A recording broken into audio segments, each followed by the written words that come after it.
The following is a presentation of iRacing.com motorsport simulations on LSRTV, the voice of sim racing.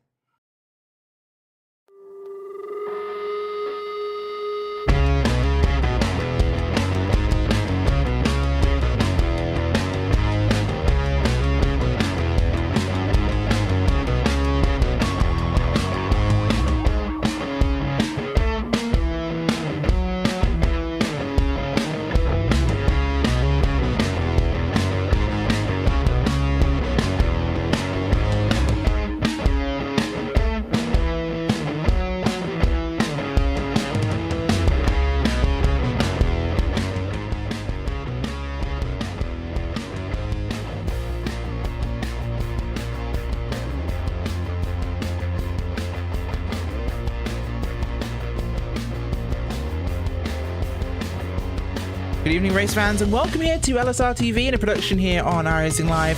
Round number 10 of the Superspeedway Cup Series here from historic Daytona 2007. And just like a fine wine, this track has aged beautifully. Driving standards, well, that's one of the fun parts of this track. It is bumpy, it is difficult, the racing is always exciting. As always, 100 laps, if they can fit it in within the 100 minutes we have here at Daytona.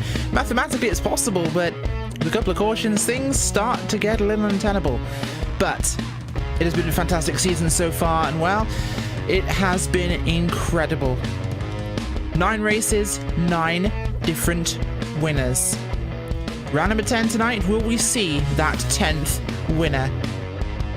Don't forget though, these drivers are running shorter on their fuel cells, 55% as always this season, which makes things just a little bit more exciting.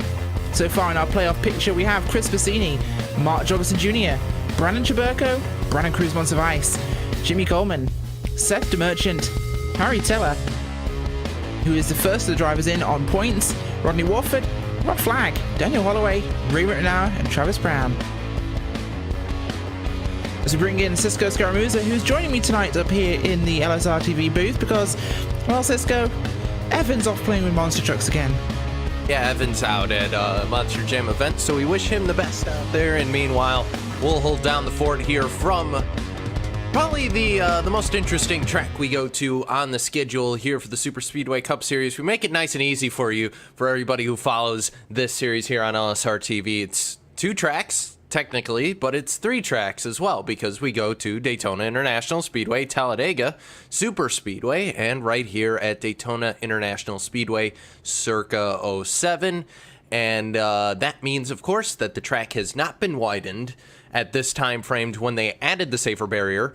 And the track a whole lot bumpier, not been repaved, so you see that gray tarmac down there on the bottom, Rachel, and it's bumpy. It's very bumpy. Certainly is, Cisco. This track definitely makes for an interesting ride. Probably something you'd be better off in a SUV than a race car. But these guys will do just that. 100 laps as we're going to head across to, of course, race time in the grid. Now, the qualifying times are going in the book. We haven't got them all in yet, so still some time left on that clock. About 2.5 minutes left of qualifying. It's looking at Rodney Warford at the moment, and Andrew Berger in the good spots up there with a 48.624 and a 48.628, so 4 1,000 spot, Cisco. But these guys do this in qualifying, they're always super close, and of course qualifying at this track is very hard because the track is just so bumpy. It's hard to get that car down on the bottom, but we're going to keep our eyes though on 2 cars in this one. Jason Altmans and Josh Ball. They are both winners this season, but they have not made the top 30 in points, or I believe actually it's top 25 in points, so that puts them in a difficult position in terms of getting through into that playoff picture. Now, we saw them both last week at our All-Star event, but not here again. Both of them not on the grid, and that means Rachel, that it's, you know, they're running out of time. They're gonna have to go out there and have some really successful runs, and in a series like this, that's a tall order. So either way, for them not being here tonight, certainly going to not help the point situation. So that just stacks the deck in the opponent's favor and allows the other drivers who are locked into this with wins and the guys who still need to get a win, well, allows them an opportunity to stake a claim in the playoffs that are coming up in the not too distant future. But one thing to note, because we have hit the cap on first-time winners this season, Rachel, that means that from here on out, if we have a first-time winner, that person is not going to take away a spot from someone on points. We are at the maximum now where we have to have at least 5 people in this playoffs grid on points. And we're at that maximum now, as we saw in the graphic earlier, or I'll pull it up again here. We need to have 5 people in on points. Yeah, so, you know, you look at the grid, you got Tiller, Flagg, Rittenauer, Holloway, and Brown. So right now we got 12. If, let's say, Spencer Preet wins a race, then the cut line's going to go down 1. So Spencer Preet will be in the playoffs, but that means the top 5 will still make it in. So if you're Harry Tiller, Rod Flagg, Ray Rittenauer, Daniel Holloway, Travis Brown, Rachel, you know what you're fighting for at this point. You absolutely do, and these guys are all guys that really are in positions where they can win these sort of races, Cisco. So they have to get this one right. They have to make sure they're in that spot to take advantage. And wow, it's going to be a tricky one for them.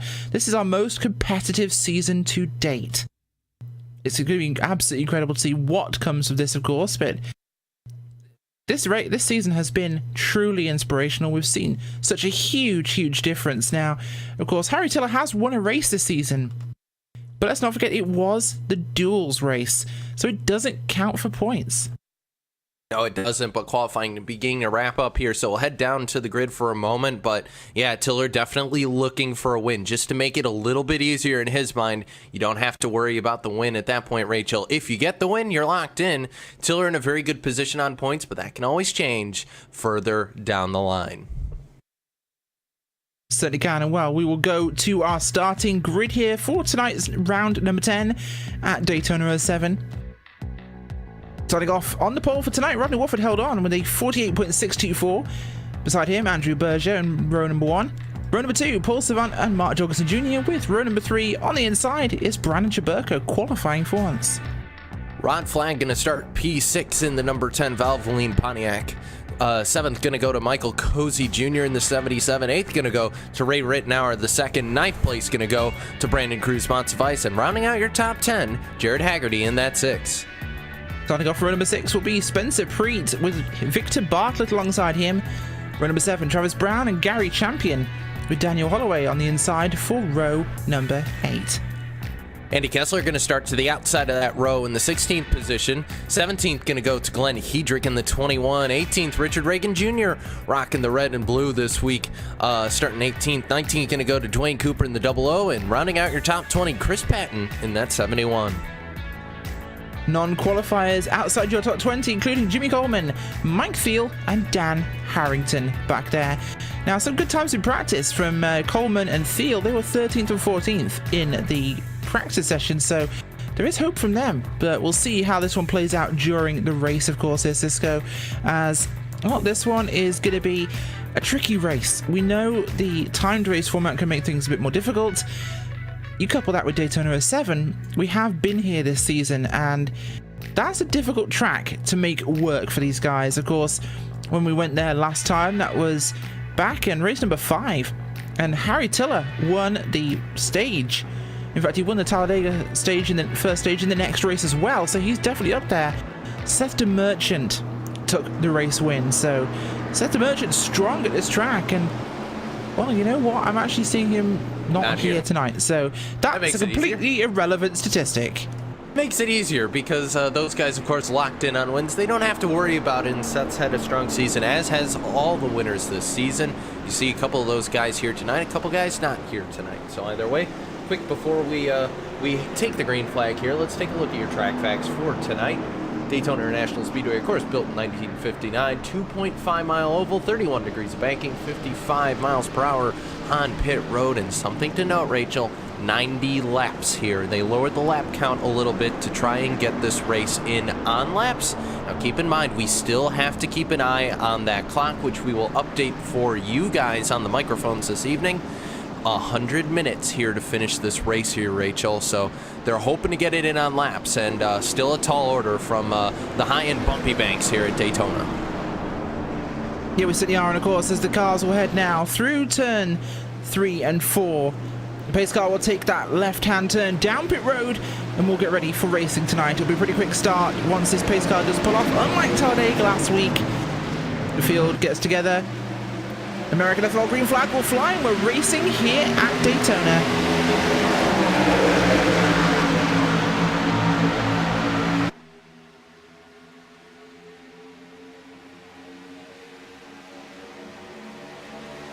Good start by the outside line there on this first lap here. Andrew Berger getting pushed hard by Jorgensen Jr. The 12 of Chaburko moves up to the top side. Still rocking that 12 rather than familiar 22. He sees which line's moving and he wants to be part of that one as the front group really got away very, very well there. But Neo one, last car in this group at the moment, he's down in 13th. Everyone behind him just didn't move quite as far. And Chaburko's already making moves.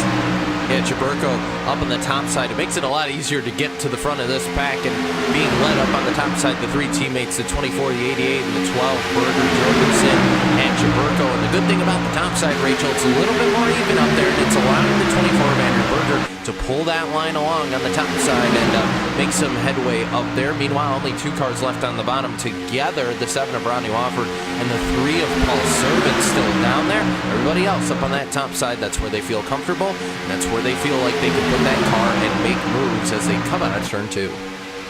This is one of those things we really see as a very unique feature of Daytona 07, Cisco, is that this track, the middle lane, is actually a little bit faster than our very bumpy bottom groove here. Heavily worn bottom groove, of course, which is why the whole thing looked repaved, but this middle groove is actually a lot quicker when you get hooked up. And look at the bottom line already being abandoned largely as everyone wants to run a little bit higher, keep those tyres in good shape, stop the wear, and well, look at this, 3 cars pulling past on the top side. The bottom, it's 2 cars. It's Wofford, it's Servant, and they're on their own. And you know, you have to run a little bit closer to the wall, and keep in mind that wall's still a little bit closer to these guys because when they did repave this track, they widened it just a touch up on that extreme top side. So you see the safer barrier there. Of course, when this track was previously repaved prior to 2007, we're talking about back in the 90s and the early 2000s. So, you know, that safer barrier wasn't there. So this track a little bit kind of narrower for these guys, and while that top line may be the more preferred line, you're also running close to that wall, so you can't really let the car push tight too much as you exit the corner, or else you're going to end up right in that safer barrier. Certainly are, of course. Look at this one up front right now.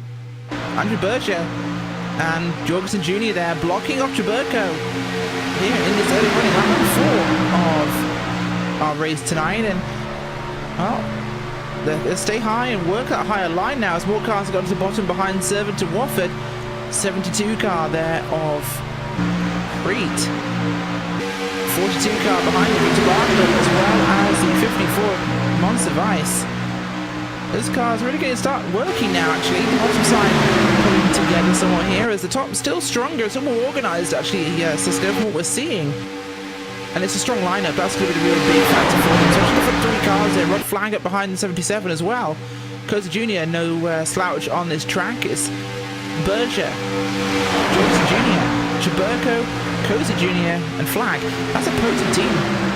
Yeah, it's a potent team up there, and meanwhile on the bottom side, Victor Bartlett rocking some new sponsorship. He sponsored himself, so hey, that works on the 42, but either way, those guys seem to be hooked up on the bottom side and just trying to form a train to be able to stick it to the guys on the top side, and it's sort of working for Rodney Wofford. He's able to get a really good run going into turn number 3. It's actually going to clear him on the number 24, Andrew Berger, so the push worked, and it got him to the front. New leader is going to be that 7 of Wofford, but here comes Servant down the bottom side, help from Preet, and drag race to the line. This time it's going to go for the 7 of Wofford.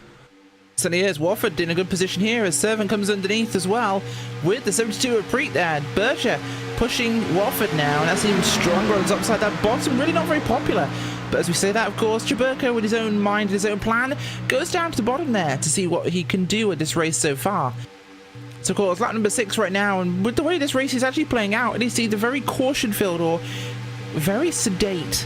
Cisco. Everyone's behaving themselves at the moment, and I think if we have an issue, we'll be here in this front group. They're all trying to stay on the high side, not wanting to get too involved, so we should be good for now. But a little bit further back, everything very spread out too, so we can almost have a green flag feel to this first run. Everyone basically single file apart from your leaders, and well, they're keeping it fairly well spaced, knowing just how bumpy this track is. Junior on the low side right now, below Wofford. Up at the top, well spaced. That didn't look well spaced to me, Rachel. The 88 got right up to the 7. Well, this is Jorgensen Junior. We know what Junior and Wofford are like. They trust each other. They know how much space there is, Cisco. They're doing what they have to do to go racing, but you notice in the corners, they give each other a lot more room. Yeah, a lot more room, and you see kind of going down the corner, the 88 comes back down to the bottom side, and that's not really something you want to risk running side by side to a guy as you enter the turn, because there's a bump going into turn number 3, which does bounce your car around a little bit, so you got to be careful of that. Coming across out of turn 4, across the start-finish line this time. 7 continues to lead the 88, also not able to get back by the 24 that time. The 88, the only 2 cars down there to help him at the moment are Victor Bartlett and Paul Servant. Now the 10 Rod Flag going to jump down on the inside as well, with help from the 01 of Travis Brown. Brown working his way up to the front early as caution out on the speedway. It's Dwayne Cooper, and it's a massive incident with Glenn Hedrick flipping. Certainly is. We'll go back. We'll get a replay of what happens there as we'll try and find out what actually has gone wrong in this race. And it's the 26 sideways, Daniel Holloway, that's a big part of this one. And we'll get the replay as they head into turn number 1. Holloway is in front, the pink car, the 46 below him. Richard Reagan Jr. there, heading into 1. We'll see exactly what happens with them That's now. That bump. That's that bump. You see Reagan. Yep. Reagan just pushed up the track a little bit once he hit the bump, and that's all it took. Got into the 26, thought he could pass him, but it ain't smooth down there, and that's what can happen. Just mistimed it, thought he could hold on to the car. It wasn't the case, and nowhere for the 82 and the 71 to go, and for the 21 of Hedrick, he just goes on a roll, literally kind of up into the track, into the outside retaining wall, and then back down into the grass. And we may hop on board for the 21 for a ride on there, because that was fun. Well, not really, maybe my idea of fun, but that probably wasn't the idea of the fun that Hedrick wanted to have today. I know nobody probably is, but if you're watching this in VR, now would be a good time to take it off, because this is a bit of a roller coaster ride you'll see here, but it's certainly a bit more of a bounce than he would have liked. Yeah, and you see there's nowhere for him to go. You saw just the 26 of Holloway coming out of nowhere, and over we go now on board the 21, and just nothing, pavement, sky, pavement, sky, pavement, sky, and at this point you're just along for the ride, and is able to land the car, sadly not on the wheels, and had to get to take the tow truck back to pit road. So not the start that Hedrick wanted to this race here at Daytona Circa 07, but cars coming down pit road, so pit stops are open, and already playing the strategy game. Everybody coming down, and I would assume coming down to take 4 tires, because tires a lot more of a premium here than they are in the other 2. They certainly are. Of course, we'll take a look at Rodney Wofford as he comes down to pit road to see what he'll do with Jorgensen Jr. as well. And Berger just between the two of them as Junior misses his pit box, has to go backwards. He's going to lose spots for this as we're seeing left side tyres only from Wofford and Servant and Berger. Oh, Junior lost a lot of spots there. He's going to come out about 5th or 6th. Yeah, it's not a great way that Junior wanted to begin this, but I sense the feeling. I look at the list. Mark Jorgensen Jr., Andrew Berger, Brandon Chaburko, all together now. I wonder if they planned that, Rachel. You never know. They might well have done, of course, but at the same time, Jorgensen Jr., I don't think he planned to miss his pit box. No one plans to reverse. If you could at least wait for someone, you come into your box as normal. You stay a little bit longer, go out with them, but he made a mistake, and I think he'll be angry with himself. Maybe, but he's got a lot of friends back there who will help him out, so the 88 will be back before we know it. It's in Mark's usual bag of tricks that he'll be able to do something like that. And 2 cars, meanwhile, staying out from pit road. The number 10 Pontiac Rod Flag and the 87 Ray Rittenauer are going to be staying out on track. You see him through 3 and 4, and Rod may be trying to lead a lap here, or maybe trying to gamble with the strategy a little bit. Either way, you can afford to take a couple more risks here, Rachel, because with the 23 card field tonight, you're not going to end up in like 35th if you're trying to gamble the strategy away. You're still in a position to maybe make something happen, so Flag going to stay out, as will Rittenauer. Not coming down. No, Rittenauer will peel off towards pit road, so 87 kind of got Kind of got his strategy taken away. I get the feeling, I think he wanted to lead that lap, Rachel. Sadly not able to. Rod Flag will steal that, and he's going to stay out as the lights go out on the iRacing Ford Mustang pace car, and we begin to stack it all back up here to take our American Ethanol first restart of the night. We certainly will, of course. I think Rod Flag made a good call here because you know what cautions breed, Cisco? They breed cautions. And well, Rod Flag could be in a premium spot here, having gained positions on track, and this will do him well should we get a quick caution, which, with all the cars being bunched up, perhaps getting a better start this time by. Who knows what will happen? Well, let's look through your top 10 at least and get a kind of feel for what we're dealing with here. Rod Flag is going to restart in the first position. Second, going to go to Rodney Wofford, Spencer Preet, Travis Brown, Brandon Cruz, Montsevice. Your top 5, Paul Servant, Michael Cozy Jr. We do apologize. Cisco's dying briefly. Yeah, no, that was not fun. Jorgensen, Cozy, Chaburko, and Berger, your top 10. Rachel, take it from here. I need a minute. I certainly will take it from here because, unfortunately, my good friend Cisco here is choking. So if anyone knows a doctor, now might be a good time. But we should be okay with him for now as get ready for this restart here, and the field stacking up once again. Montsevice looking strong today. He's up there in about the 5th place on this one. 6th place on the outside there.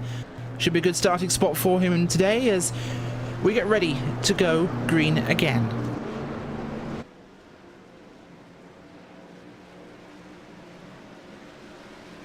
Pace car gets ready to turn left down pit road, and we'll get ready to go racing once again. Field at the command of Rod Flag. Green flag back in the air. We're racing back again at Daytona.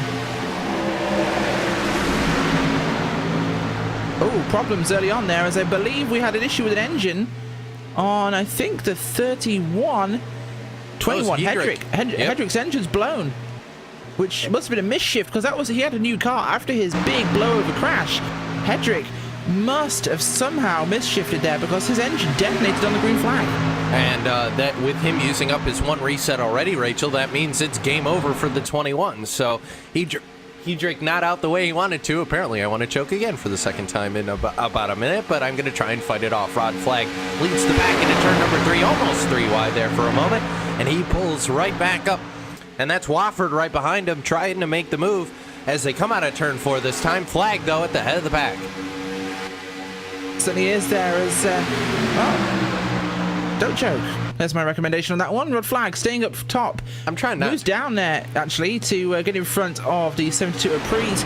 Wofford on the outside, going to make a move forwards now. The 01 there, and the 54 and the 88 pushing hard. 01, perhaps Rod Flag comes up now to join that group and just take some of that steam away. They stack up a little bit. The 01 gets pushed high.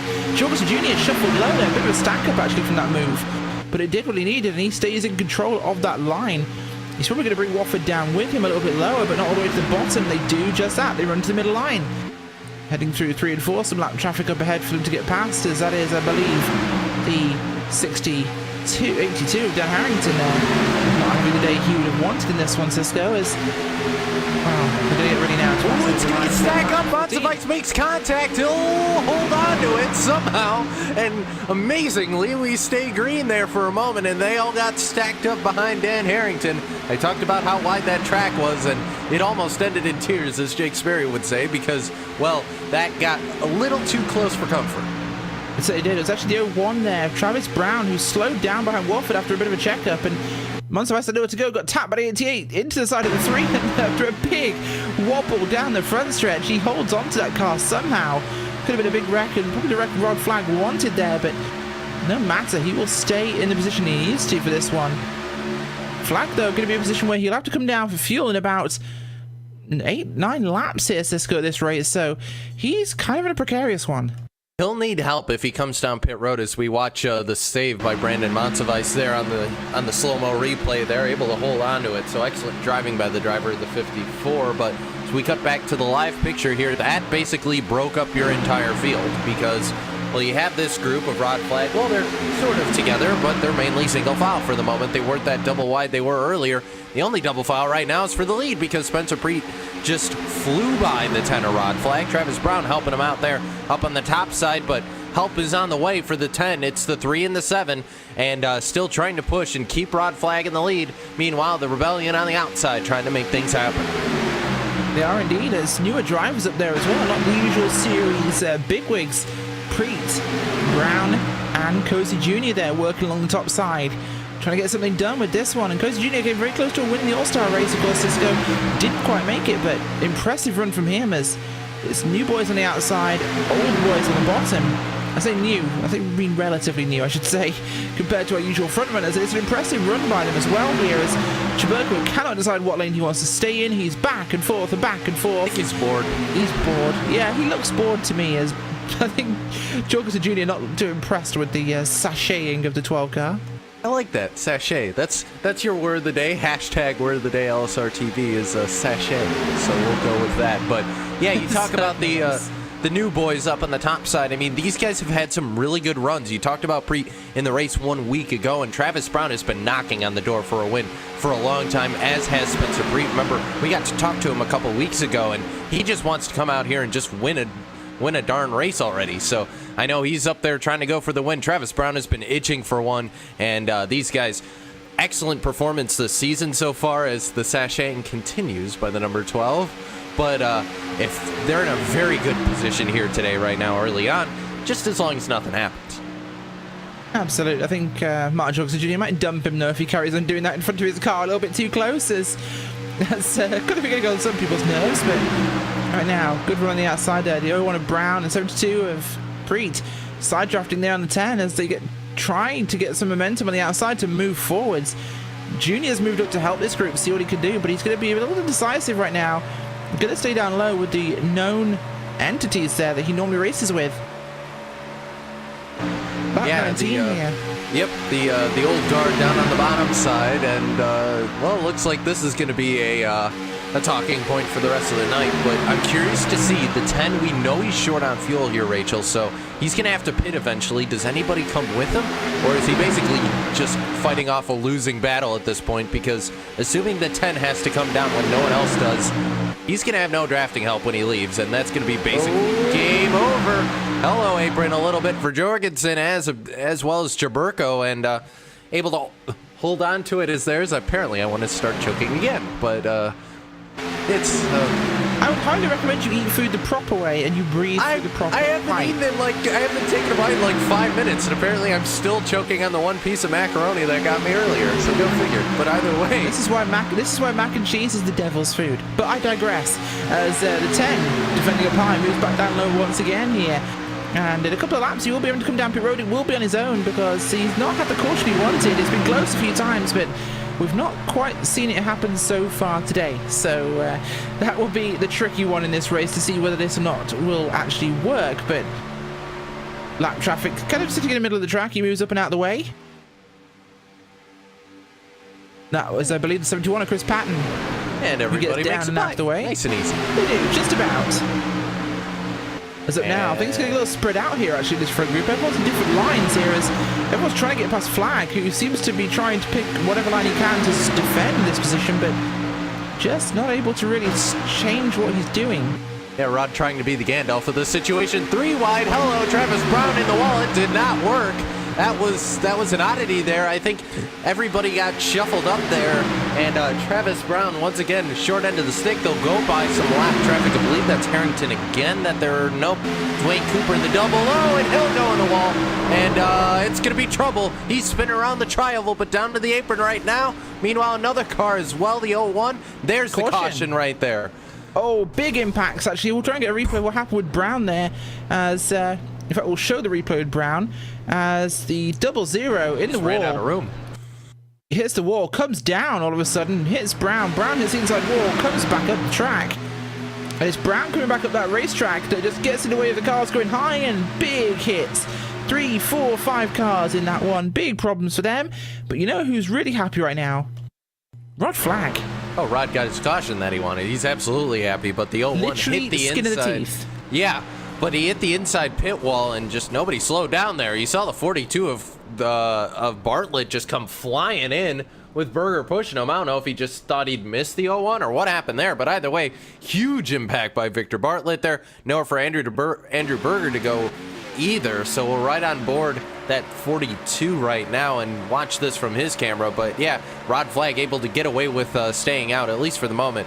But yeah, just heavy impact here coming up.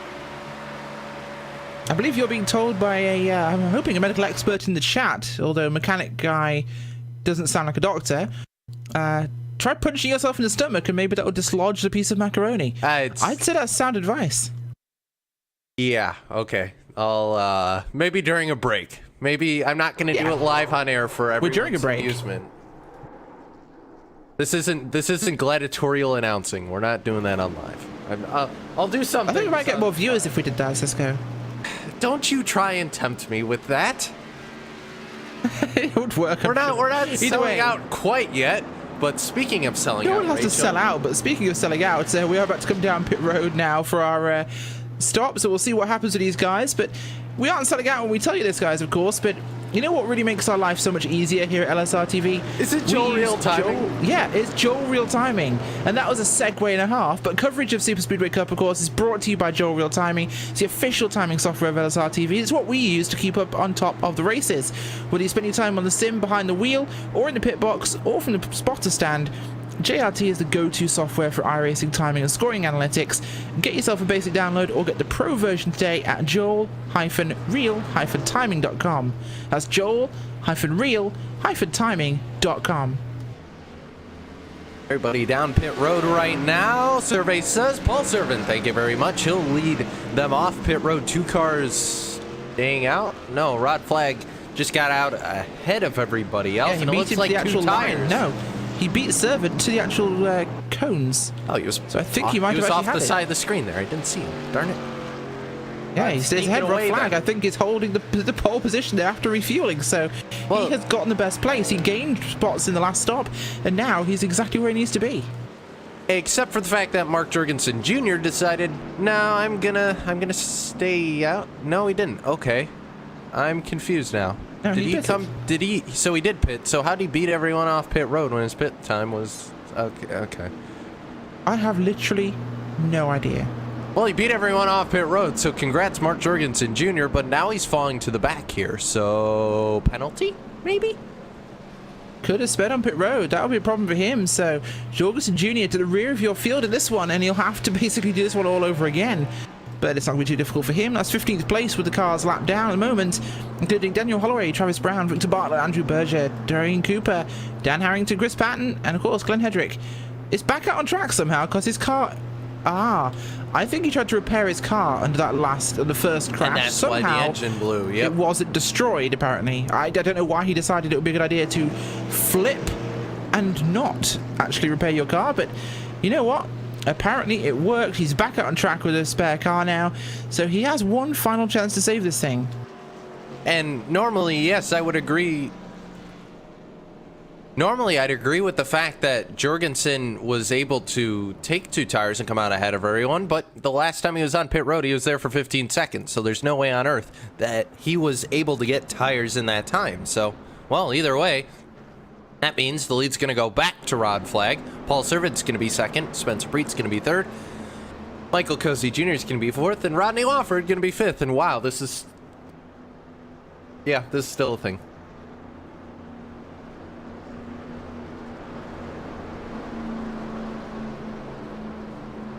Certainly is, of course, Rod Flag out front with Paul Servant here, Spencer Pree, Michael Cozy Jr., Rodney Wofford, Richard Reagan Jr., Jared Haggerty, Brandon Chaburko, Ruben out second, and Andy Kessler, your top 10, as we'll have this restart here almost halfway through. In fact, it will be halfway through our first stage here. So don't forget, we have the lap 50 stage ends, and we'll have a stage winner there with some points on the line, of course, and then we go with the rest of our time to the end of this race, and with 2 cautions so far. To quote a popular song by Muse, time is running out. Time is running out, and to extend my time that I'm able to talk on the microphone, I went to the inhaler here, so hopefully that'll help me out to survive just a little bit longer on the microphone and bring the action to you guys, because of course I put my life on the line every single time we do this, Rachel. Totally. 100%. I'm sure that sounds like a great excuse in your mind, but I'm not entirely sure how an asthma inhaler will help you with macaroni. See, exactly what I mean. There he goes again. He can't breathe. It's not asthma. Your inhaler doesn't help. What you might need is a fishing line and a hook to get that thing out of your throat. This is what happens when Evan isn't here and I have to jump in last minute. So This is how unprofessional he is. It's terrible. This is why we leave him in the production trailer. I would be more professional, but the problem is I have a piece of macaroni stuck in my throat, and it's really distracting right Therein now. is the crux of the matter. If Drink you'd like some to help, water. please write to us at, yes, I know how to get Cisco's macaroni out of his throat. LSRTV, Comments in the YouTube chat, actually. We'll read out the best one, actually. If you comment in the YouTube chat, we will read out the best suggestion of how Cisco can remove the macaroni from his throat. It's fine. Let's do it. Let's do it. And yes, that is Fire Kitten. Certainly is, yes. Although better known as Rachel Whiteford here. All right, top 10. We can do this. Rod Flag, Paul just did Servant, that. Spencer Preet. Well, Stop choking. Keep up. I'm trying. Either way. See what we're working with here, guys. This is exactly how things go sometimes. All right. But you know what? Evan will come back and he'll be very disappointed in both of us, but he's off playing with monster trucks, so he can't have a comment. Yeah, that's accurate. But actually now, I have to think that everybody's on the same fuel strategy now, so they're good. Everybody's going to come down at the same time when they have to pit next time, Rachel. So they're not quite in the window to make it in to the rest of the race here, but they're back. Everybody's back on the same strategy. So apart from those guys who made the pit stop earlier on and maybe have an extra half a lap or fuel or something, everybody's going to be working together here, and that means, of course, plenty of partners to go around when it comes time to pit stops and green flag pit stops at that. So it will be, and there's some shuffling as people try and find their positions. The pace car will pull off, field under command of Rod Flag. Green flag back in the air here at Daytona.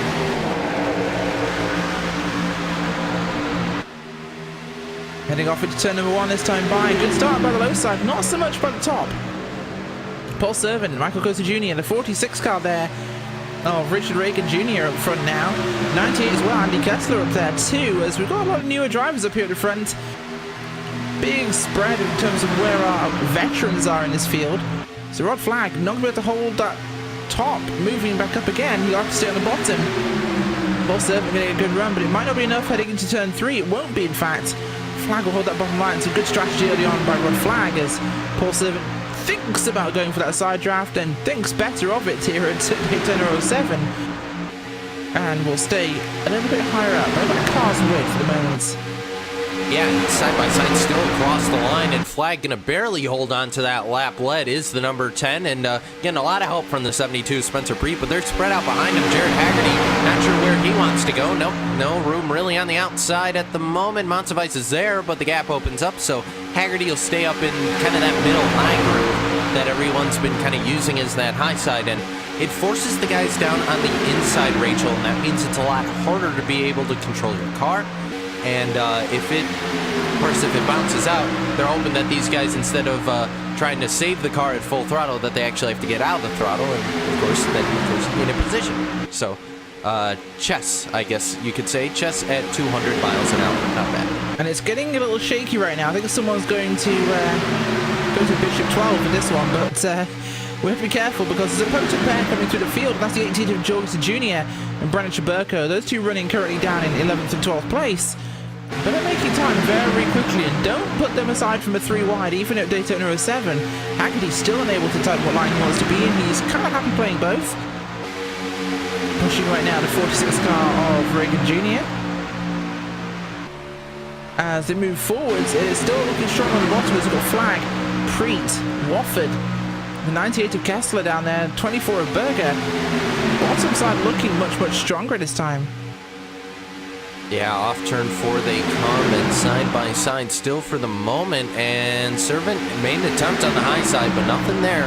He's gotten a lot of help from Michael Cozy Jr., but Rod Flag continues to lead on the bottom side, and Spencer Preet has just been able to push the 10 car, hasn't had to use the bumper, Rachel. He's just been able to stay connected, and that's really all you have to do. You don't want to let that gap get too big, because then you start to lose the draft. Kind of what you're seeing out of the 54 up on the top side.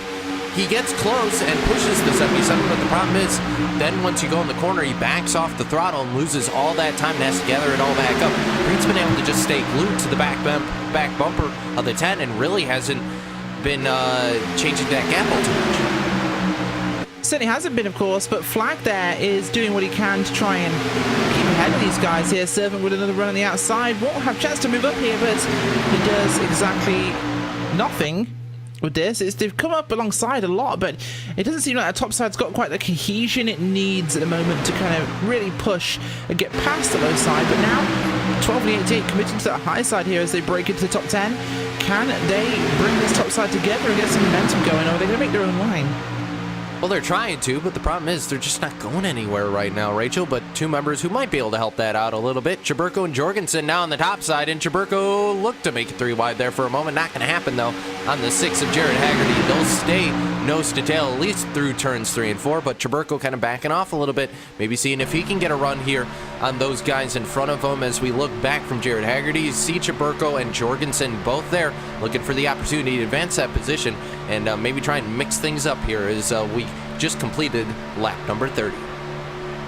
I think if anybody's going to try and make this one 3 wide here, it's the 12 of Brandon Chaburko. He's one of the drivers that will go for that risky move, especially at this track, where very few drivers, I think, are willing perhaps to go for that sort of 3 wide on this very difficult track where room is at a premium. Servant might pull clear of Flag this time by. If he does, he'll drop and I think leave to 77 of Koza Jr. Not quite going to make it, though. Koza Jr. runs up the track. Can Servant get a run down the front stretch? That'll be a big benefit to him. 77 on his bumper as they come off the corner. Big run starting. I think he'll clear him this time by as no, he goes up again and it kind of drops him, but the 3 clear. Will he pull down here and take that bottom line? No, he's going to get shoved in the middle. They're going to go 3 wide. There we go, 3 wide. We didn't expect to see it, but Paul Servant in the middle there. Rod Flag. Cozy Jr. didn't want to work with him. Servant is... well, he stayed high, trying to pull Koza Jr. with him, and Koza Jr. did the one thing that he perhaps was going to hurt that situation. And now it's Koza Jr. that's going to get freight trained as Monster Vice, Haggerty and Chaburko, Jogs Jr. and Kessler will just drop him and stay in the middle. And there's nothing right now that the 77 can do apart from drop in behind everybody else and hope you can work your way back up to the front, Rachel. And that's just how it goes here at the plate tracks. 77's got to start all the way from beginning. Meanwhile, 3 wide continuing going on. It's going to get a little close between Servant and Flag there. They'll be able to hold on to it there, but 3 wide continues back into turn number 1 this time. Preet, Servant, and Haggerty, and there was a little touch there, but they hold on to it. Haggerty got very loose, but able to hold on to it, and Chaburko now makes it 3 wide, and now leaving the train station, the number 6 of Jared Haggerty straight to the back. Haggerty trying to side drop there and hold on to this one, but there's been a lot of shuffling going on here. These guys are getting a little temperamental at this stage. They all want to have some fun, I think, and Chaburko really working his way through here. He's made more positions so far than Johnson Jr. has, a little bit further back, but look at this strong running here by Monster Vice. And we're starting to see that end of the run antics. They're going to have to stop one more time, I think. 24 laps was not enough here, Evans. Cisco even, I apologize. I'm so used to dealing with Evan. As they go past the 61 car again of Mike Thiel. This is that fight we're seeing, of course, for the end of the stage. And Spencer Preet there going to get shoved to the front by Monster Vice here. Big run. Yeah, big run coming from Monster Vice there, and you see that gap open up. That's what I was talking about. The 54 gave such a good run to the 72 of Preet. Preet will take over that lead, but Flag looks to capitalize. Little bit of a block there by Preet. He'll block off the 10 here coming across the line, and he will lead his 5th lap of the night here. Spencer Preet in the number 72 making it happen. But now Flag down to the bottom side with help from Chaburko, Wofford, and Kessler down on the inside, trying to make it happen. The 12 pushing that 10. So he is, and we've got this 8-car group here at the front as Jared Haggerty's dropping off somewhat, actually, losing the draft there. 3 wide, Chaburko going to get dropped here as Preet wants to go back to the front. Chaburko in the middle on his own. He's not going to be happy with this, but he has now tagged up with Jorgensen Jr. once again, and Monster Vice gets pushed up the track as the 2 powerhouses here get tagged up together. Preet going to be in the middle in the way. Will he give them room? Yep, he just moves past them all. He says, I want to go around you. As Jones Jr. goes with him, and that's a big shot at the cannon for them. They had side draft on both sides there. Flag sees the right of the wall and goes with them. And that'll be a huge momentum boost for this trio. Yeah, and Chaburko now leads the train of everybody back into turn number 1, and we're able to race the way these guys are because this is an 8-car breakaway. It's a very intimate kind of group here. You know, a lot of these guys have been racing each other all season long. They've all been around together, so it allows these guys, you know, you don't have that huge pack of cars. You don't have to worry about getting shuffled back to like 20th, so you can go out there and really battle. As Jorgensen gonna flash by the 12 of Brandon Chaburko with help from Rod Flag, and Flag gonna try and clear the snap-on 4. Not gonna happen as Monzvice makes the left-hand turn. He's coming to pit road. Gotta woe it up here, as will Paul Servant. So two of them going to come down together and they'll be able to get back out once again. We know everyone has to stop for a quick splash and dash here. They're doing it a little bit earlier. Perhaps a good call by those guys. Gives them a slightly longer run to get back up to speed after this and maybe pass some people as they come into pits once they are in fact up to speed. Johnson Jr. out front now with Wofford. Chaburko up on the top side. He's going to pull down and join in line. Perhaps these guys are going to come this time by. Chaburko still can't decide which line he wants to be in, and it's going to cost him eventually there. In fact, it starts to as Flag gets underneath him. Very dicey there for a moment, Rachel, but they're side by side, and we'll see if any takers coming down pit road this time. 2 by 2 by 2 rather. 3 cars on each row. Survey says nope, not this time out of that top 6. They'll go 3 wide there for a moment. Chaburko trying to get help from Preet. Meanwhile, Flag on the bottom side. Kessler there to help as well, and Wofford all alone in the middle. Now they go 3 wide into turn 1. Gonna get a little bit close there between the 7 of Wofford and the 10 of Flag, but they'll hold on to it here as they come into turn 2, as 72 got a piece of the wall, I think, Rachel, able to hold on and actually fall back into the draft of Wofford, and now 2 by 2 by 2 nearly as we come down the back straightaway. Incredible racing here at Daytona 07. You're seeing it right, you are not seeing things. 3 wide racing, the bumpiest superspeedway we have in the service here, and they're still making it work.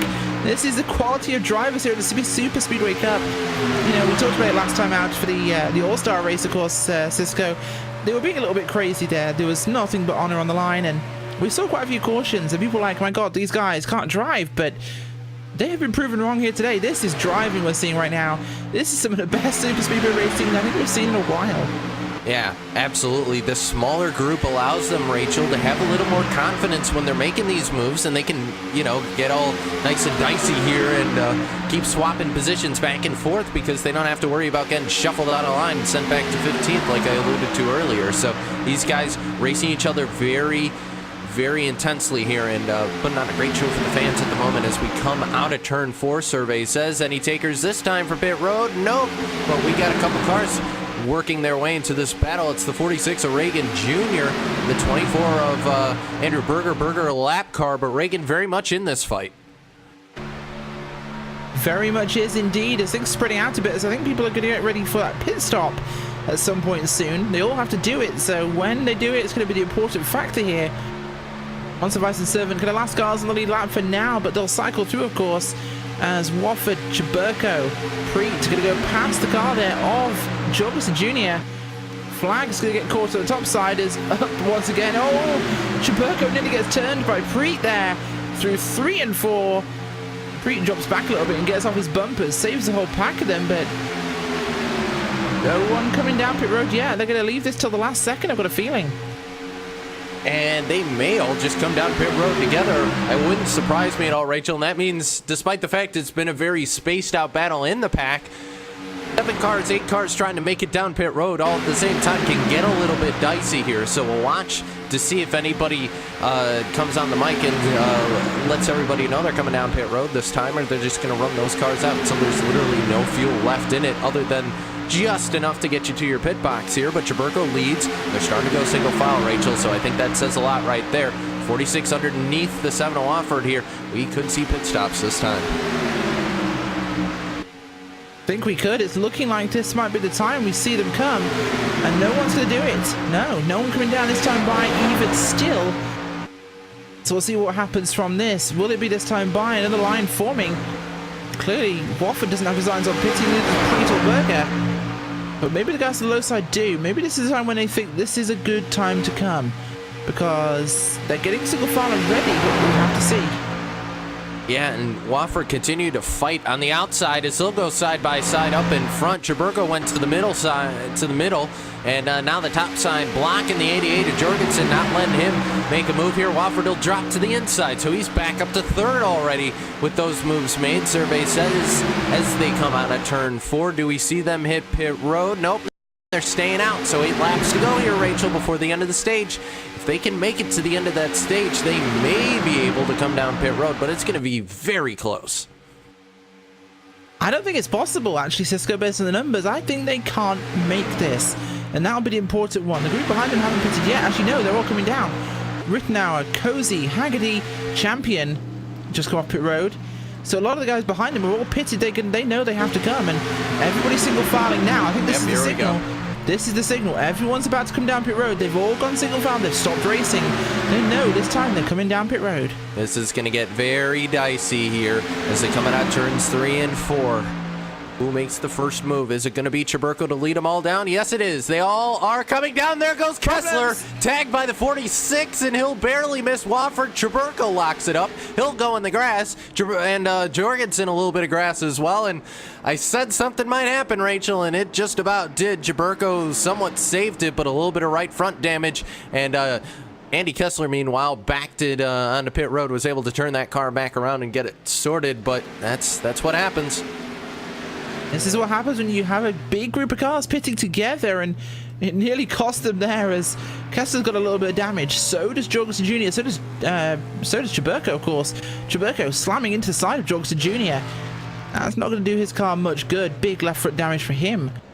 And once again, misses his pit box. Jorgensen Jr. is terrible tonight at pitting. And you can see Chaburko waiting for Jorgensen, waiting for anybody to help him draft once they come off pit road. You can see Andy Kessler leaving now, looking to see, nope, Chaburko's not waiting for him. Chaburko is waiting for that 88. Jorgensen Jr., they may try and get a caution here. If something happens, they may be able to do something, but that's how important the draft is here. I did see, though, Rodney Wofford left. Look at him, Rachel. He's all alone out there. Meanwhile, you look kind of through the entire field. Gary Champion, he's all alone. Rod Flagg now on pit road as well. He's leaving, and it looks like he'll have help from Andrew Berger at least, but they're not on the same lap. Richard Reagan Jr. all alone down on pit road. Rodney Wofford all alone. Spencer Breed all alone. Brandon Matzovice is the first guy with a friend up there, Rachel. That's going to make things very interesting. Of course, him and Paul Servant pitted together. It was an early call from the very front of the field. I think this could be a big one for these two. They are in a fantastic spot when it comes to doing this, and we know that Flagg just pitted, and we know, of course, that Champion is coming down this time by on his own. Reagan Jr. has just come off pit road. Wofford is on his own. Preet on his own. Bonsavice and Servant, they have friends, and they have 5 laps to do this. It's more than possible as they're about to come past. That's the difference right there. Car. Yeah, goodbye, Richard Reagan Jr. That's the difference draft can make. So it's going to be close. As it sits right now, Flagg just came down pit road, I believe. So it's going to be a case of Wofford, Preet are the only guys left in the windshield for these guys to try and catch, because I don't think Flagg's going to be in. I don't think they're going to catch Flagg in time here. So it's really a case of, can the 54 and can the 3 get up and pass those guys before the start of the stage? You see Gary Champion down on the inside, the flat on the track. There goes by the 72 of Spencer Preet, and survey says here comes the 54 and the 3. This is the battle to watch here, Rachel, because these guys have more speed than basically anyone else in front of them. Yeah, they certainly do, and that's a huge, huge advantage for them because nobody can bring this fight to them. They're in a fantastic position to make this one run towards the end, and I'm liking the chances. Well, the one thing to note, though, I will say the 7, whether he fell back to them or whatever happened, Rod Flagg, Andrew Berger, and Rodney Wofford are all together now. So that makes it a little bit easier for those guys. They have a draft, so they don't have to worry about those guys. At least for the top 2, Andrew Berger still a lap down, and I believe trying to work with these guys to maybe get a lap back the hard way. But either way, Spencer Preet's still out on his own, and yeah, here comes the 54 and the 3, and they're passing on the left lane, Rachel. They're hitting the express lanes for this one. Oh, it's going to get really close there. Doesn't want to give the spot, but he has no choice. It's 3 wide for a second heading into turn 3 there, but oh, they get through, and Preet is going to try and hook on the back and do what he can. He got a bit of side draft, so he might be able to latch on, and 3 is better than 2 when it comes to the draft, but are they going to close in on those guys in time? It's 3 laps. I don't think there's much chance of them catching Flagg and Wofford up in front. Those guys, of course, have got a car who is a lap down with them. You mentioned that is Andrew Berger. It is. Who's out front, so it's Flagg currently leading right now, and this is big for him. Yeah, absolutely, Rachel. I mean, this is a chance for Rod Flag to break into that win category, get himself some much-needed playoff points, and has already had a good race nonetheless. He's led a lot of laps tonight, 22-23 when he comes back to the line here, most of anybody else in this field tonight. So Flag looking to punch his ticket into the playoffs here for the Superspeedway Cup Series. Series admin making it happen in that Valvoline Pontiac. Is the caution going to fly here? And I believe that will signal... No, actually what that's going to be, Rachel, that was not an incident. That was Mike Thiel accidentally going on the road course, triggering the yellow flag.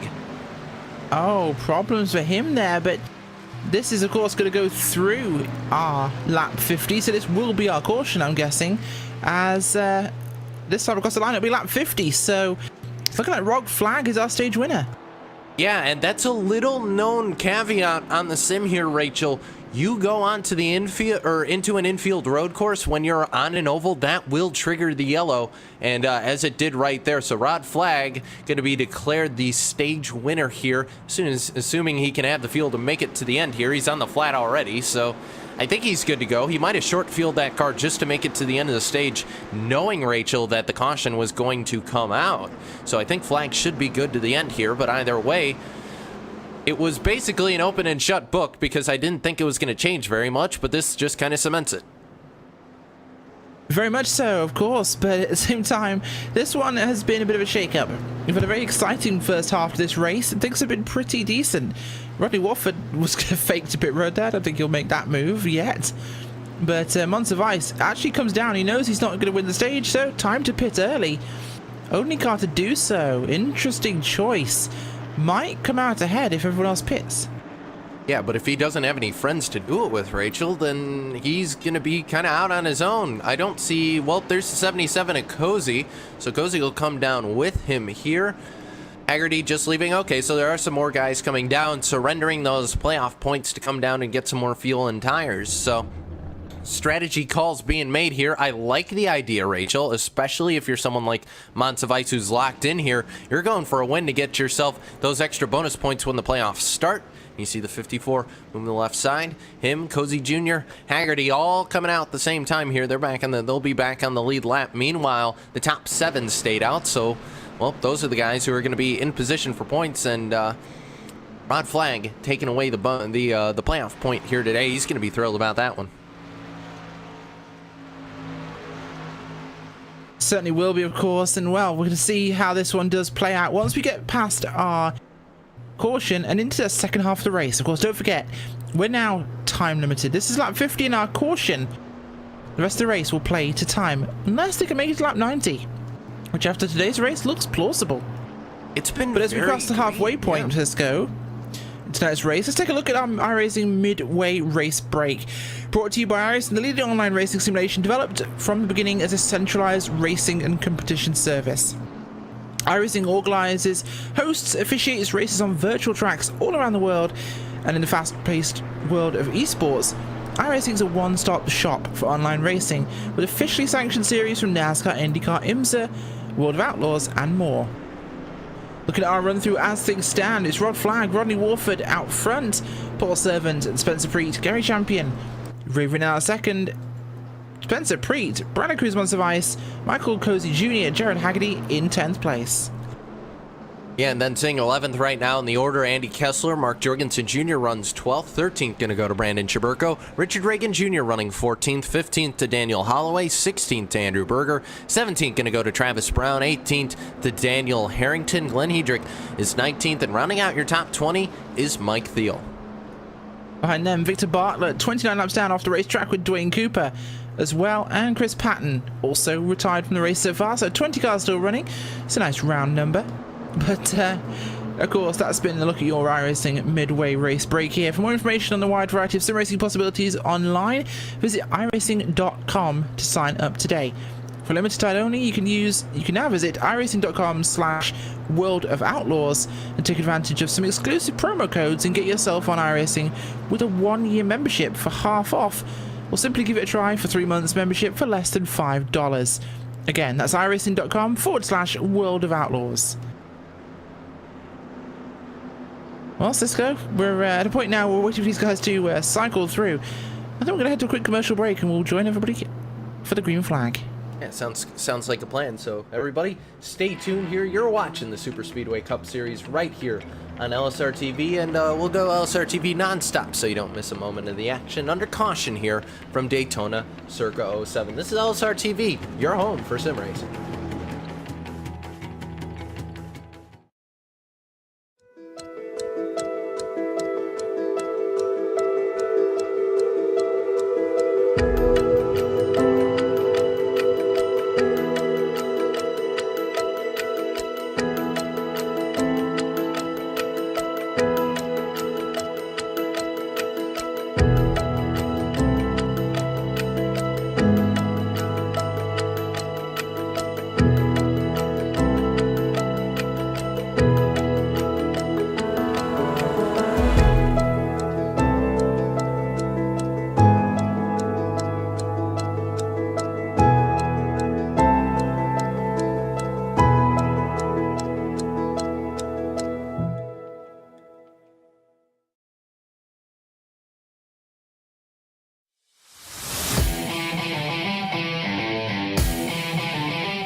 Welcome back to LSRTV here and the Superspeedway Cup Series. Well, we're getting ready to go back to green flag racing on this one. And boy, it's been a good one so far. Just 2 cautions really in this first half. Apart from, of course, the one that brought out our thing. And the green flag is out again. Brandon Once of Ice will lead the field. It's a poor start as 77 Acosta Jr. gets a good start on the outside with Johnson Jr. pushing. The 01 and the 72 behind him, giving him a helping hand as the 24 goes up top, reading the writing. Johnson Jr. and the 77 are already going to be clear of Monster Vice and pull down. Yeah, it's going to get kind of sketchy there on the inside. 2 cars kind of really close to that apron. Kessler going to slide up the track into the 72. Spencer Greenhill hold on to it. Brandon Chaburko was there to watch it all, and he's getting a great push. And meanwhile, everybody's shuffling around. Travis Brown down to the apron this time, so he's going to get out of this mess that he was in. Yeah, he's backing up. I think he's trying to find somebody back in the pack. But either way, he got out of the pack here to go around the 18, the 01, the 87. Those guys all together for the moment. And that's basically had a 3-car breakaway, at least for the moment. Cozy Jr., Jorgensen, and Montevice, your top 3. Yeah, they certainly are so far. It's been a very good first half, and well, we'll see what the second half holds. But the number of drivers on the lead lap is 16 right now, as behind them and 1 lap down it's Dan Harrington, Travis Brown as well, with Glenn Hedrick 2 laps down, as is Mike Thiel, who's just come back onto pit road with his car for a pit stop. Interesting, he may have had a penalty as well. Look at this up front here, Johnson Jr. trying to go for the front, as does Chaburko. Going to help him with the push there as they go through with Andrew Berger. 77 on the low side with Monster Vice as well, and they're not going to help against 3 cars up top. It's a bit of a breakaway to the top 5 there as Flagg and Wofford, Haggerty, Servant, and Kessler behind him in that second group. Kessler is back on the lead lap here, I believe, so yeah, he's running, or was scored in the 6th place. He's now down to 9th, but they formed up once again. The breakaway is kind of ended. Yeah, the breakaway, everybody's kind of accordion back together there, and you see the Ford Cozy down on the inside. Nobody helping him out, and Kessler, meanwhile, kind of falling back to the 26 of Daniel Holloway. And Holloway now going to jump to the inside of Kessler, so no help there for the Aegis entry. And Harrington looking like to be the only friend of Kessler, at least for the moment, here as they come into turn number 3. Meanwhile, Brandon Montevice down to the inside of Andrew Berger in that 24. They're going to mix it up there. Jorgensen, Chaburko, Montevice. As they come out of the corner, though, nobody helping out Montevice down on the inside. Everybody going topside with Chaburko and Jorgensen. Flagg and Wofford all up there, all working together here. Haggerty back there behind Wofford as well. And Montevice just looking to maybe try and drop in line here if he can. I think that's exactly so, as they've got themselves back into what they want to be. And Jorgensen Jr. is looking very strong today. So Chaburko, we could be seeing a repeat winner in this one. I've got a feeling we'll see our first repeat winner in today's round. Otherwise, of course, if we did get another one, we'd actually have to extend our playoff grid. Yeah, we talked a little bit about that at the beginning of the show here, Rachel. 5 guys right now. That's the maximum, that's the maximum that we can have on playoff drivers before we have to start moving the grid to accommodate a couple more. So another first-time winner means you move the cut line down, you bring another guy into the championship. That's 13 then who will be fighting it out in the playoffs. Right now, though, we sit with 12 drivers, and we showed them at the beginning of the race here as the battle continues going on. Andrew Berger up on the top side making it happen. Haggerty up there as well. And this is a breakaway because those guys behind me and led by Michael Cozy Jr., Daniel Holloway, Andy Kessler, Richard Reagan Jr., and the 82 with Dan Harrington. They're all kind of in the second pack at the moment. Meanwhile, battle continues. Side by side, Flag gets a piece of the apron, as does Mountavice. They'll hold on to it side by side. Jaburko way up on the high side.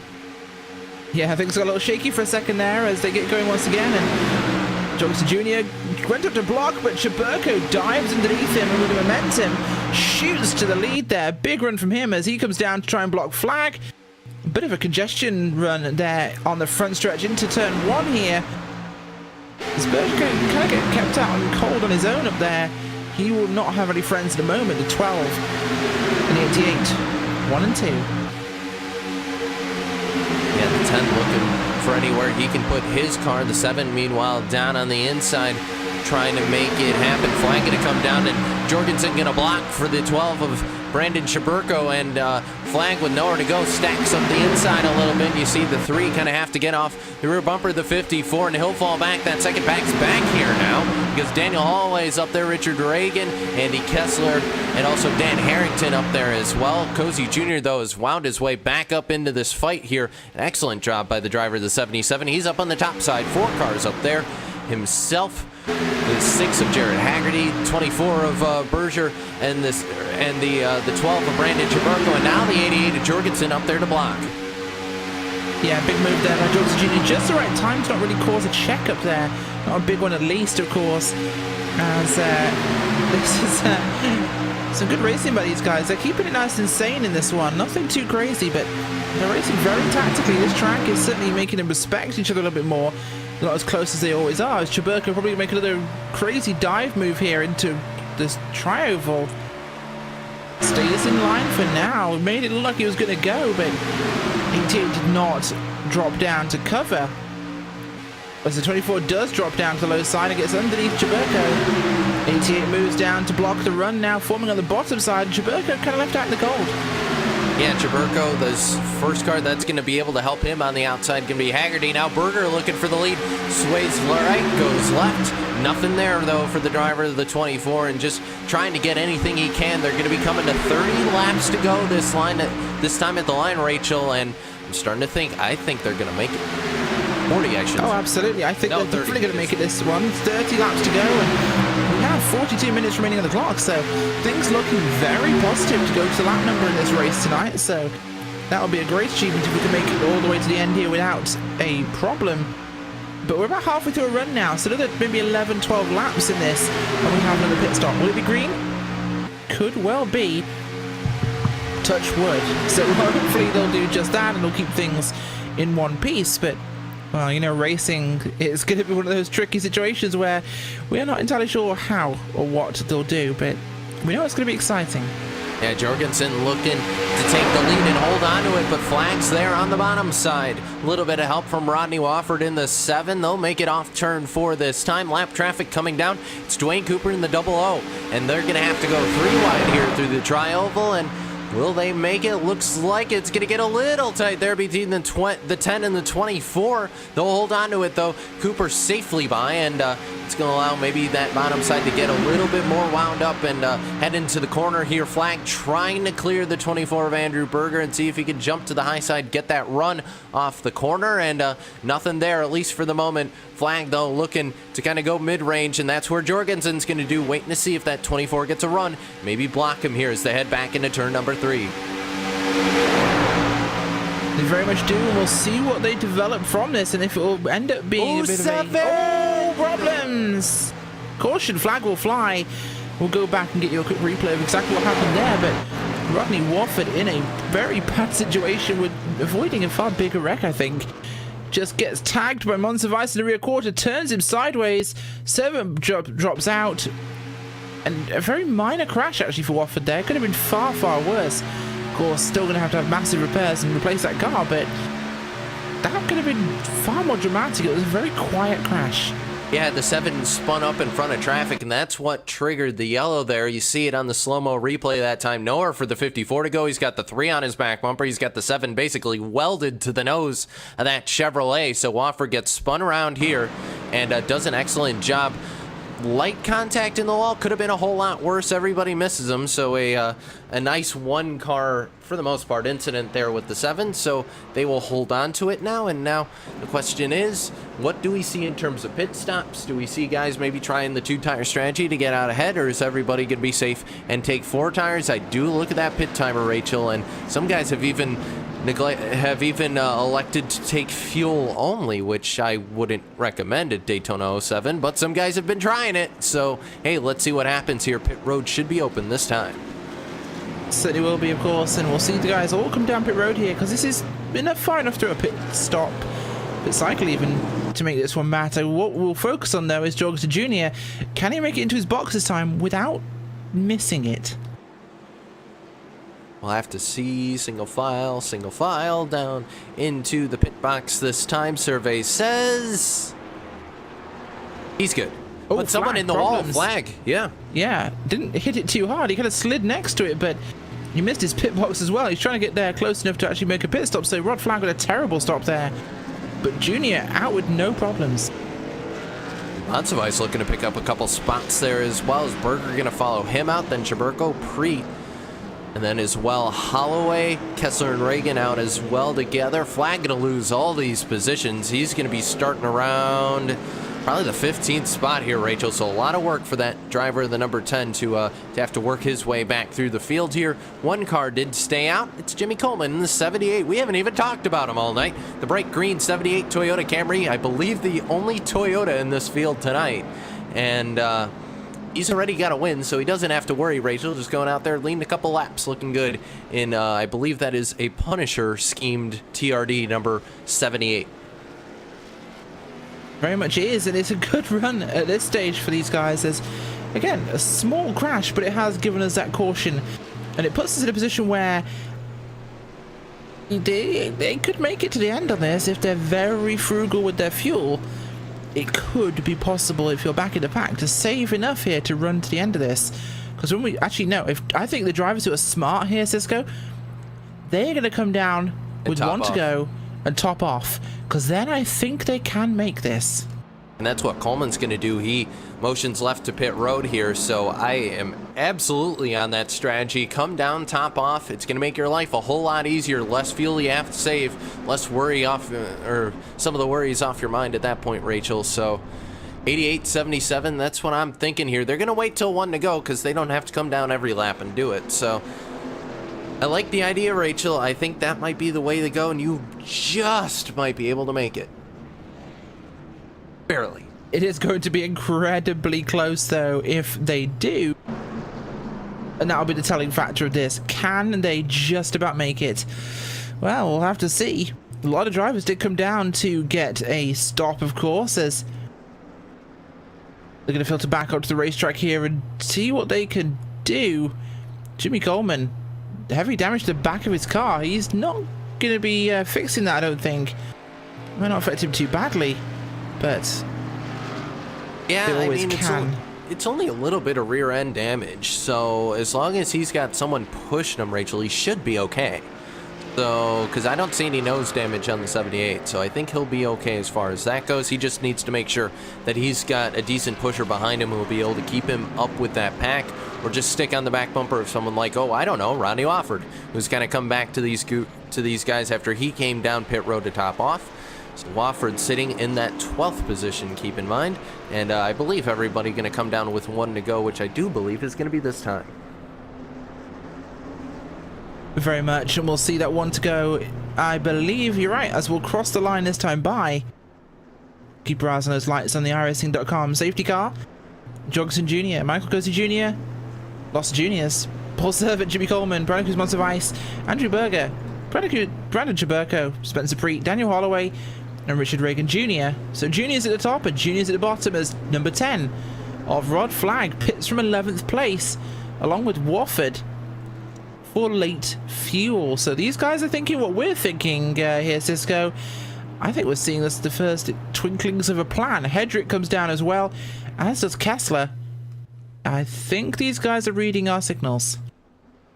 So that tells me one of two things, Rachel. Either if you're the 88 of Mark Jorgensen Jr., you're super confident in your fuel economy that you can make it to the end here, or that tells me that these guys know they'll have to hit pit road anyway, and they have absolutely no confidence in their fuel mileage here. So we'll just have to wait and see, but either way, bed has been made for the 88.7 and everybody back through, around Jared Haggerty or so. So your first guy who came down in pit, Rodney Wofford, is coming in that number 7. He's going to be 13th. 14th going to be Rod Flag, Jimmy Coleman, Andy Kessler still in this, Gary Champion as well as Ray Rittenauer the second, and then your top 10, Rachel, that goes as follows: Jorgensen, Cozy, Monsivice, Servant, Berger, Jaburgo, Preet, Holloway, Reagan, and Haggerty a little bit shuffling around there as these guys getting set to take the green flag. But this is gonna be, I think everyone's gonna be on that F5 box, I get the feeling. Very much, and we'll see what they can do with it and whether or not this will change the strategy for our race towards the end. Are we going to be just within that bracket? We'll have to find out. The safety car will take that long turn down pit road this time by, leaving the field at the command of Mark Jorgensen Jr. and Michael Cozy Jr. on his outside. Pace car pulls off. Green flag, back in the air.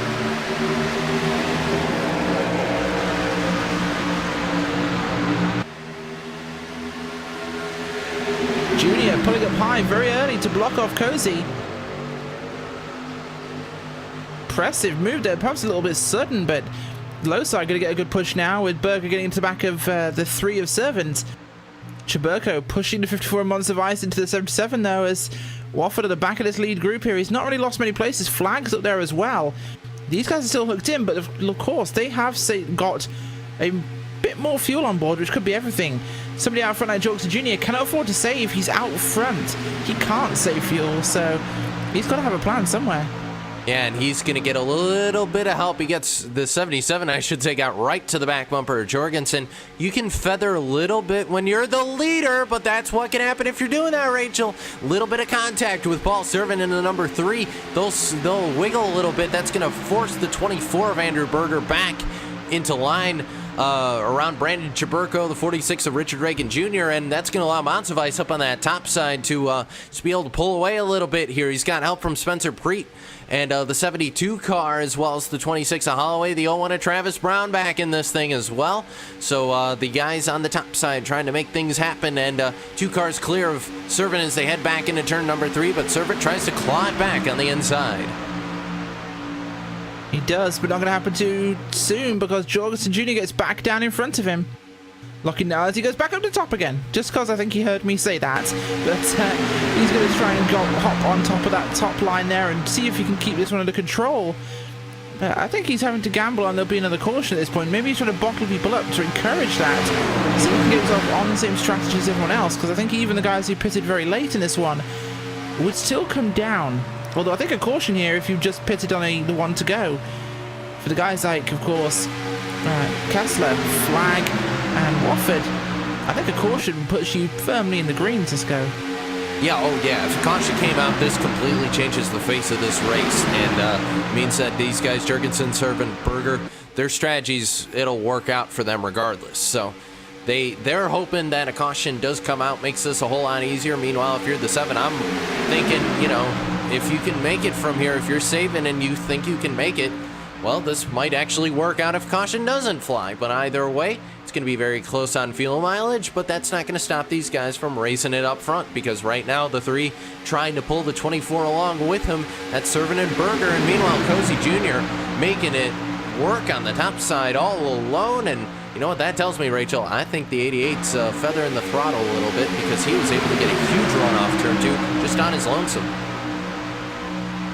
Certainly is, of course, as they work their way now up the outside there with Servant, and the others, Chaburko trying to open his third row in the middle on his own there somehow, as Jorgensen Jr. once again going to cover the top side, gets tipped though, hard by Paul Servant, goes to the top, as it's nearly 4 wide there across the line, and everyone somehow holds on again. That was incredible. That's the second time tonight that this has almost gone up in flames and they've been able to save it. And an excellent job by everybody involved to make it happen. Still side by side though for your lead. Servant and Berger going at it for the moment, and that's allowed Brandon Chaburko to claw his way into this fight. And Brandon says, nah, I'll make my own lane. I'm going to go 3 wide. So that's what he looks to do. A little bit of a tap there to Ron Flag up on the top side. And Chaburko decides, oh, that's enough. I'm going to go back down on the bottom side. Flag, meanwhile, shuffled up to the outside as Travis Brown trying to make it happen down the middle. Certainly is, and it's getting quite hairy up here at the front here as Berger getting on the low side of him there and try and get some side draft as Chaburko still looking for a way through this situation. 88 Jr. on the side there as Servant at the sharp end, and right now Berger's helping the 3 get him further ahead right now, as I think we're going to see a caution fairly soon. This one's getting very hairy, Cisco. Yeah, but they have the ability to do this, Rachel, because that pack, it's only really 10 cars if you don't count Andy Kessler, who's just on the fringe of this picture here. They have less cars in this pack, and they're not all together, so it allows these guys to battle a little bit harder. You see Spencer Preet grab that 10th place position away. I think they're content on just battling this thing out regardless of the fuel mileage. Absolutely, they are indeed, and it's looking great at the moment as 12 wobbles as he goes down to the bottom of the track. The 88 goes to cover. Does exactly what he needs. Can the 12 get underneath him? He might just do that. I think he's got a edge of a splitter in there. He does now, though, for sure, as he goes up behind Servant. Although, he goes to the bottom, under the track. Again, a slightly suspicious move by Chaburko as he tries to force his way back up again, and Servant says no, and round goes Chaburko, causing a huge crash. Caution flag will fly, and there's 1 car to blame. And Glenn Hedrick had absolutely nowhere to go in that scenario, and unfortunately that's going to end the night for the 21, but well, Chaburko went down below the yellow line, and if he can, it didn't look like he was forced down there. I'll wind back the camera one more time so you guys can make the call on that. You know what, if I was Paul Servant and someone pulled that to me, I'd hug that yellow line and go, I mean, he basically looks like a you problem. Yeah, he did exactly the right thing. He didn't do anything wrong. You know, that's this looks like a you problem. Find a slot behind me. And he did. Yeah. Chaburko had nowhere to go. Clipped Kessler, you saw there, and Kessler engine issues for the 98 after that. We'll go back and get the aftermath of what happened to Brandon Chaburko there as well. But absolutely, Rachel, I think that was a case where Servant saw the 12 go down there, got a little aggravated at that, made his feelings rather known with a little bit of side contact, and then Chaburko tried to muscle his way back up onto the track, and before then it was just too late, and see the 12 come up, tried to save it.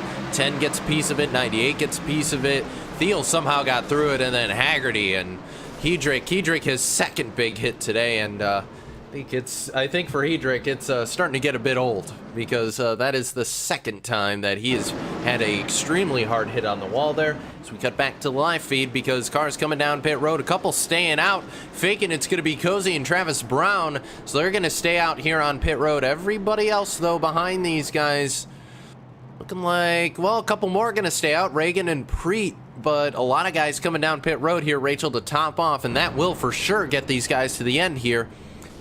As Jorgensen missed his box again, and that was Wofford who just piled into the back of him. Certainly is. That was a bit of a mistake there on pit road. A very unusual one, in fact, as Jorgensen missed his box, didn't know where to go, and bonk. Oh, big contact. Those guys are not going to be very happy with that situation. Probably some angry words, but let's just say I think we had Chubbs o'clock a few minutes ago on the racetrack, as I think everyone now is in a position to go to the end, as long as they've got a backup car in some cases, after Wofford and the 88 have now put themselves in a very unusual spot. Yeah, they have. So Wofford looks like having a little bit of issues on his end as well.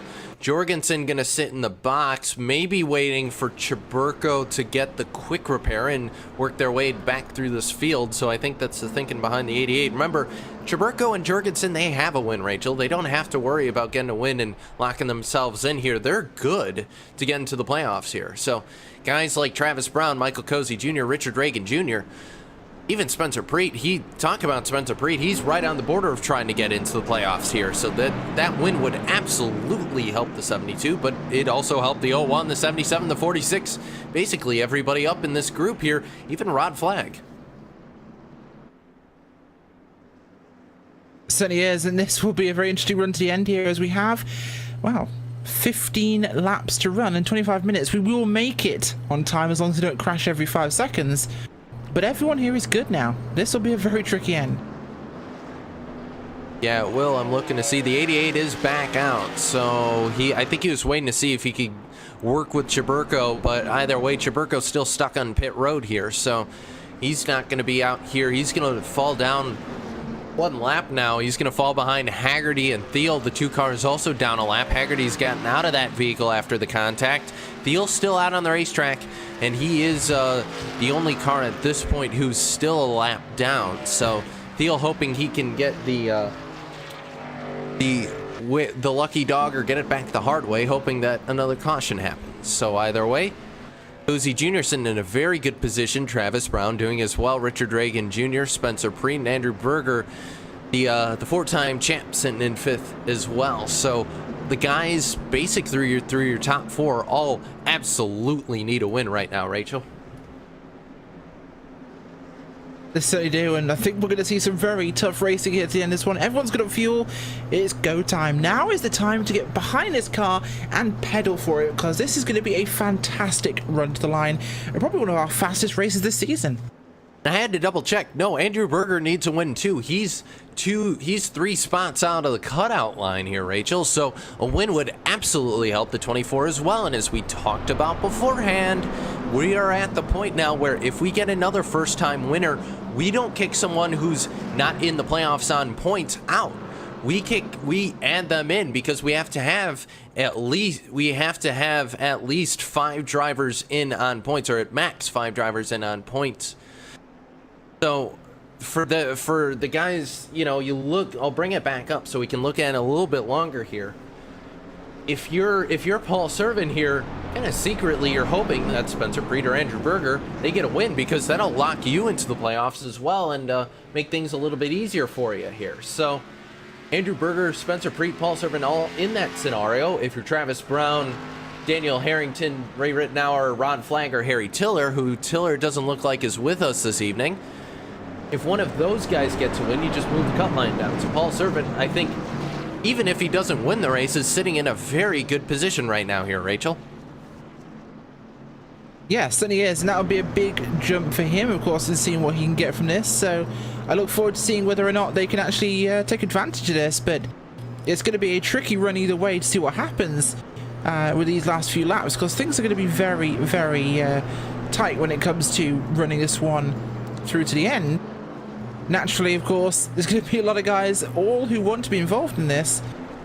It's going to be tricky.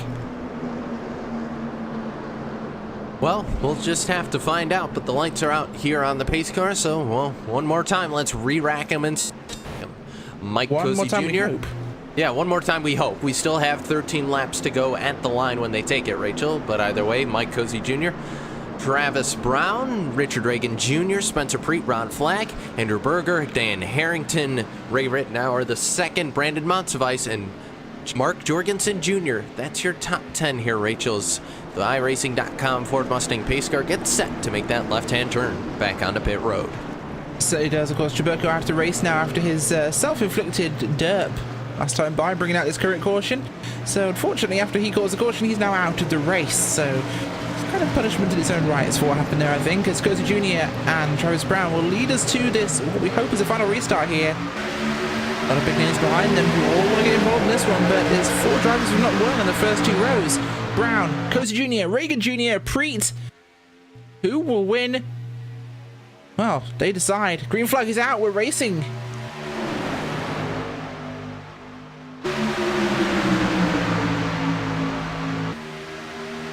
Very equal start there off our first 3 rows in this one.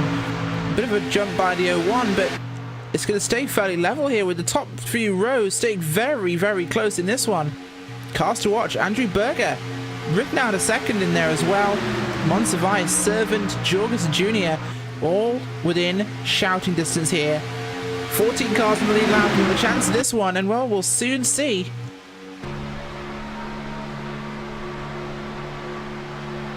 Yeah, survey at the line. Cozy Jr. that time leads that lap here, Rachel.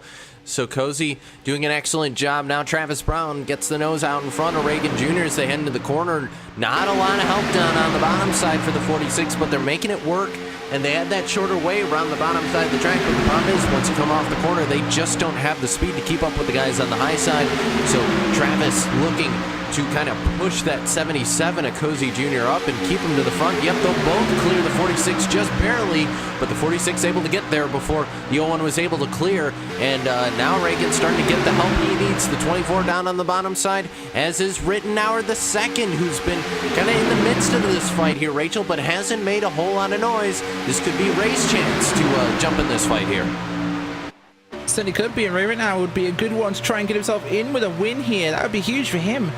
Rod Flag as well wants something to happen, because if I look at our statistics we've got so far from this season, well, Rod Flag is in with a points position, but he could do with a win, and that would be huge for him. Of course, that would extend our points cut as well. Spencer Preet just outside the cut, that would actually bring him into this. Andrew Berger needs to get in, Paul Servant needs to get in, so those drivers are all desperate for something. Rittenauer second is in on points. He again also wants a win, so at least drives up the front. All of them could be in a shout here of extending this cut line. Or, there goes Reagan Jr., the 46 single car incident, no yellow. He'll get spun to the inside, and no yellow gonna fly for Reagan, so unfortunately for him, that knocks him out of this. But you mentioned, Rachel, the battle to get a win here. How about this statistic? Outside of Mark Jorgensen Jr., your top 10 has not won this season. The 88 is the only guy who would be repeat. Huge accident there. Travis Brown up and over. Caution is out on the speedway.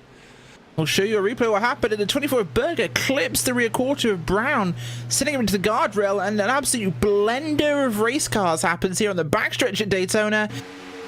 And we have a caution inside our final 10 laps. Well, this just got interesting. Bunch of torn up race cars. One last chance to go down pit road, or will you? And a maybe 4-lap restart. Ladies and gentlemen, welcome to Superspeedway Racing. And I was about to break out the JR-isms because business was definitely beginning to pick up here within the last 10 laps of this thing, and the desperation by some of these guys to just go out there and get a win. But it ain't happening, Rachel. And a lot of cars torn up in this accident. Guys, 01, 24... and the 82, the 72, a lot of torn up sheet metal here, and that's going to make it a long night for a lot of these guys. We'll ride on board with Mike Thiel here and get his viewpoint from the accident here. And yeah, it was just a simple contact between the 24 and the 01. Just closing distance a little too great. Berger tried to get out of the way and just carnage in front of the 61 of Thiel. You see the 24 go around. That just clues you into how big of an accident that was, and I believe for the second time this season, I think Monsivais had to go the apron, and yeah, he made it through the whole thing. Did indeed, and this one's going to be a bit of an interesting one to play with, of course. Monsivais a good spot, Cozy Jr. written out second, Daniel Holloway, Paul Servant, Brian Cruz, Monsivais, all in very good spots here. Rod Flag, torn up race car. This is going to be a very tough one. Jorgensen Jr. also torn up as well pretty badly, and I don't think he's got a repair left, so Jr. might be out of this one. Yeah, that could end the night for the 88. He's sitting on pit road right now, so either way, he towed to pit road. That camera doesn't really help us, so we'll try and find another. How about that one? That works. Top looks like 61's got a heavy piece of damage. We saw a car hit him on the replay there. Survey said Rod Flag's on pit road. Ray Rittenauer II's got a backup car, so it looks like he's good to go. I believe Berger looks pretty torn up down there, so he doesn't look like he's going to have a backup car. You see the 3 pull the car behind in the garage area. The 87, though, is going to be leaving, and him and the 10 may be the only guys who are able to leave pit road here, Rachel, and well, we look at what's left of the pack here, and it ain't a whole lot of people. It's not, actually, and we're going to get a quick chance to chat to one of the drivers who is out of the race now. Mark Jorgensen Jr., tonight is not your night. Just wrong place, wrong time. Oh, yeah. I'll tell you what, Rachel. Man, from about like lap 55, I think it was, all the way up until then, man, I was having a blast. I was doing what I needed to do, staying up front, blocking the bottom, the outside, blocking runs wherever they was coming from. And, man, we about junked it going through the trial over that one lap. And, yeah, I was slowly starting to make it up there, but my car was a little bit badly damaged. I was just licking my chops, man. If I could have got back up there to the #1 spot, I think I could have blocked and did what I needed to do to try to salvage something, but just didn't work out. It didn't, of course. You spent most of the race doing the truffle shuffle there with Chaburko. You guys race each other incredibly hard, but there's obviously a lot of respect between the drivers and between the cars. And just how hard is it when you're dealing with a car that is moving so much? I don't think it's that difficult. I mean, you know, for instance, you know, I had Brandon in behind me, and he was kind of going left, right, going down the backstretch, and I was doing the same thing. You know, that was pretty fun. And then kind of doing the same thing a lot to the 10 car and the 24 car, and man, that was a lot of fun. You know, working both of those lines. I mean, it's, you know, you just got to have a good mindset for it. You know, a lot of times whenever people are trying to work the lanes and, you know, they make a bad timely move in the middle of the corner, you know, they just kind of slide their car all the way up the track. And, you know, that's what causes people to get spun, this, that, and the other. You know, you just got to be able to, you got to know what you're doing for sure, you know, but it's a blast. Like I say, you know, from like about lap 55 all the way to just then when I got crashed out, you know, I was having a blast. I had a fun time tonight. It was great. Awesome, thanks for joining us, Martin Jorgensen Jr. We will not be in this race, but you are locked into the chase, so we'll hope to see you in the future. Thanks, Rachel. Quick chat there with Martin Jorgensen Jr., driver of the 88 car, who is not, unfortunately, going to be able to continue. His car is toast. But, of course, is locked in, will be in good condition for our playoffs starting soon, of course. And, well, the restart will be coming very, very soon to this one as Montevice gets shoved up to the front, I think. Not sure why he just did, but he has.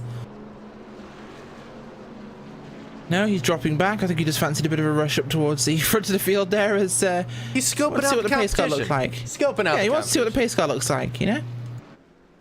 I'll tell you what, either way, this is, well, it makes it kind of easy for us to pick guys here on who we think's going to win this thing. So, Rachel, who you got?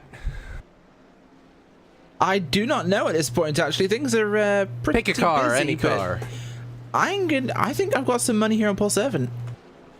All right, well, I'm going to pick him because he's got the LSRTV car, so everybody can shout bias from the rooftops here, but Brandon Montevice, because, well, Brandon Montevice. You know what, I'd love to see that as well, but I'm just not sure he's in the right spot, but it all depends who we got ends up 5 to go at the line, Rachel. You know as well as I do. Anything actually, look who's behind him. It's the 87. I've written out a second. And he's got an experienced car in the Holloway ahead of him. I think with the less experienced 18, Gary Champion behind Servant, this could be a better top line we're seeing with opportunity here. The thing is, though, Rachel, I raise you the fact that if Richard Reagan Jr. is able to stay up with the pack there, the bottom line has 4 cars, the top line has 3. So, unless, of course, Reagan decides to abandon that as soon as we cross the line and jump to the high side, at that point, the high side would definitely have more speed at that point. So, who knows? Well, Flag's catching up now, so Flag will be on the outside. Coleman, of course, let's just is see on what pit happens. road as his deal. Flag, actually, yeah, would be on the outside of this one, so I think there is opportunity here.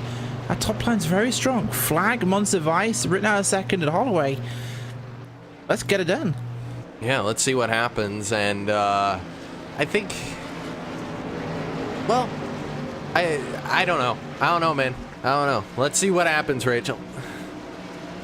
Absolutely, we will see exactly what happens. This one is going to be a blast. Pace car will pull off to pit road for the final time tonight, and if it's not, it ends the race regardless. So the next flag will end this race. Field under command here of Michael Cozy Jr. Big restart, but the 26 gets a better run there. Monsivice not up on his bumper though. Paul Servant is on the 77. The 46 just not hooked up with that one. Servant moves up and blocks, and that splits up the outside line. But this means the outside could definitely get through with more momentum here. There's two cars on the low side. Everyone's moved to the top. Monsivice goes down. I think he wants... So does Written Out second. Stronger low side now. Will they get rid of Servant and Holloway and move forwards? Monsivice at a very good spot right now. It's going to be tough to call. Yeah, Monsivice down on the inside between the 26 and the 3, and it's going to be very close there, everybody by inches, and they'll hold on to it there. It got very dicey right there, and the 18 was able to hold on to it. I have no idea how they made it through there, but that was about an inch between all those cars, and maybe not even that, but either way, something else to note, Rachel, red banners on the 77, the 54, and the 87. I-5 bonus up for grabs here tonight as well. One of those guys can make it happen. They're going to get a little bit of an extra bonus payout as well, so another driving factor for those guys as the 18 gets pushed to the lead. Gary Champion to the lead with help from Monsivice. Monsivice is going to drive the wheels off this thing. I think he's going to drive it till it explodes because there is a lot on the line for him. I still remember the disappointment in him last season at Talladega when he nearly had the chance to win the race and didn't. Monsivice is in a great spot, second here right now, ahead of the 77 Dakota Jr. Has the option to go high and go round the 18 car. It's only Holloway with him, but Holloway's pushing hard. What will happen here? We're going to have 3 laps to go. We're on the 3 to go now, and it's a bit of a breakaway here with the 18 and the 54.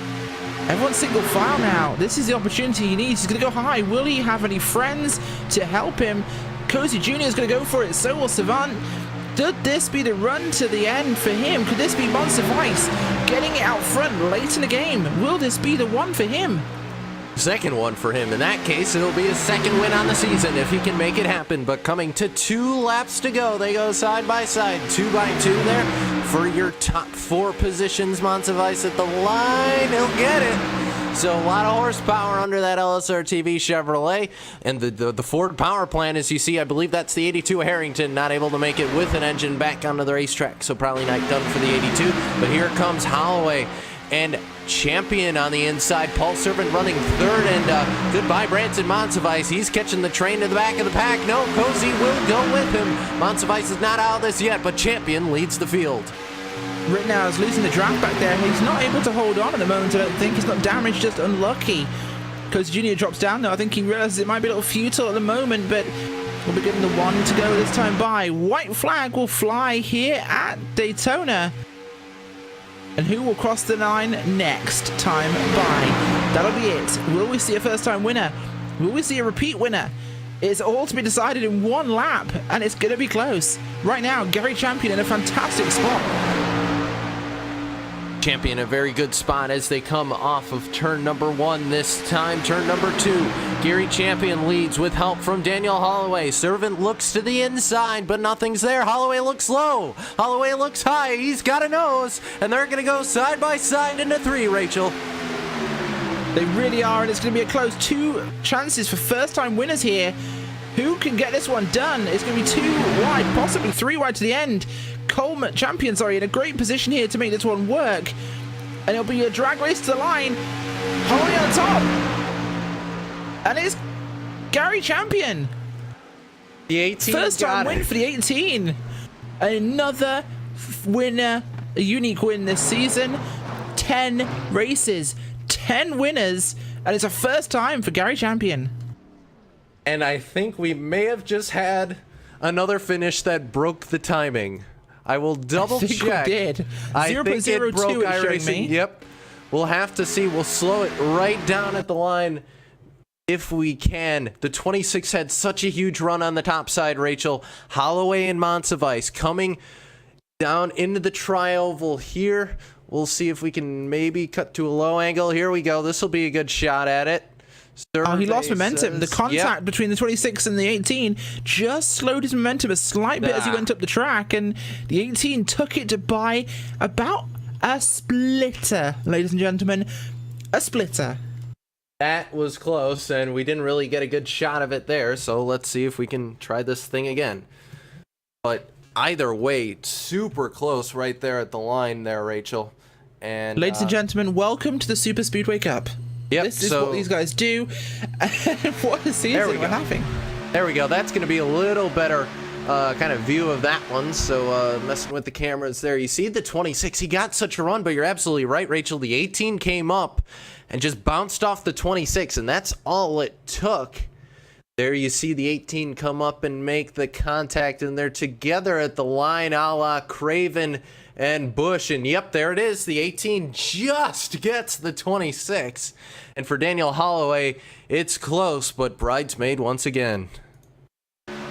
Certainly is, of course. And someone mentioned it's like the Daytona 500 finish in 2007. Well, yeah, certainly appropriate. This is the 2007 layout of the track, and what a finish we had there. Absolutely incredible to the end there. And you know what? Bit of a side slap. All is fair in love and war coming to the checkered flag in NASCAR. And what a win there for Gary Champion. Well, let's go.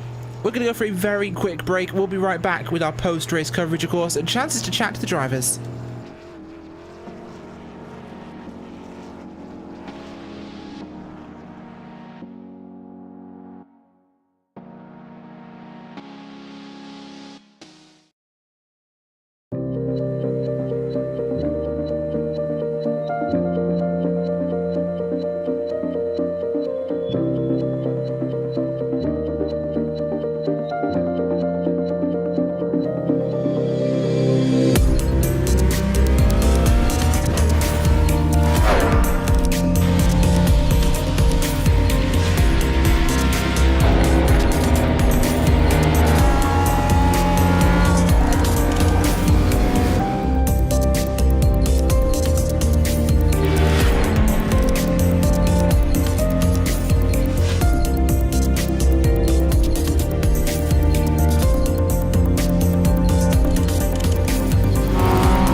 Welcome back to post-race coverage here on LSRTV, and we've got a couple of shots for you, actually, of that finish.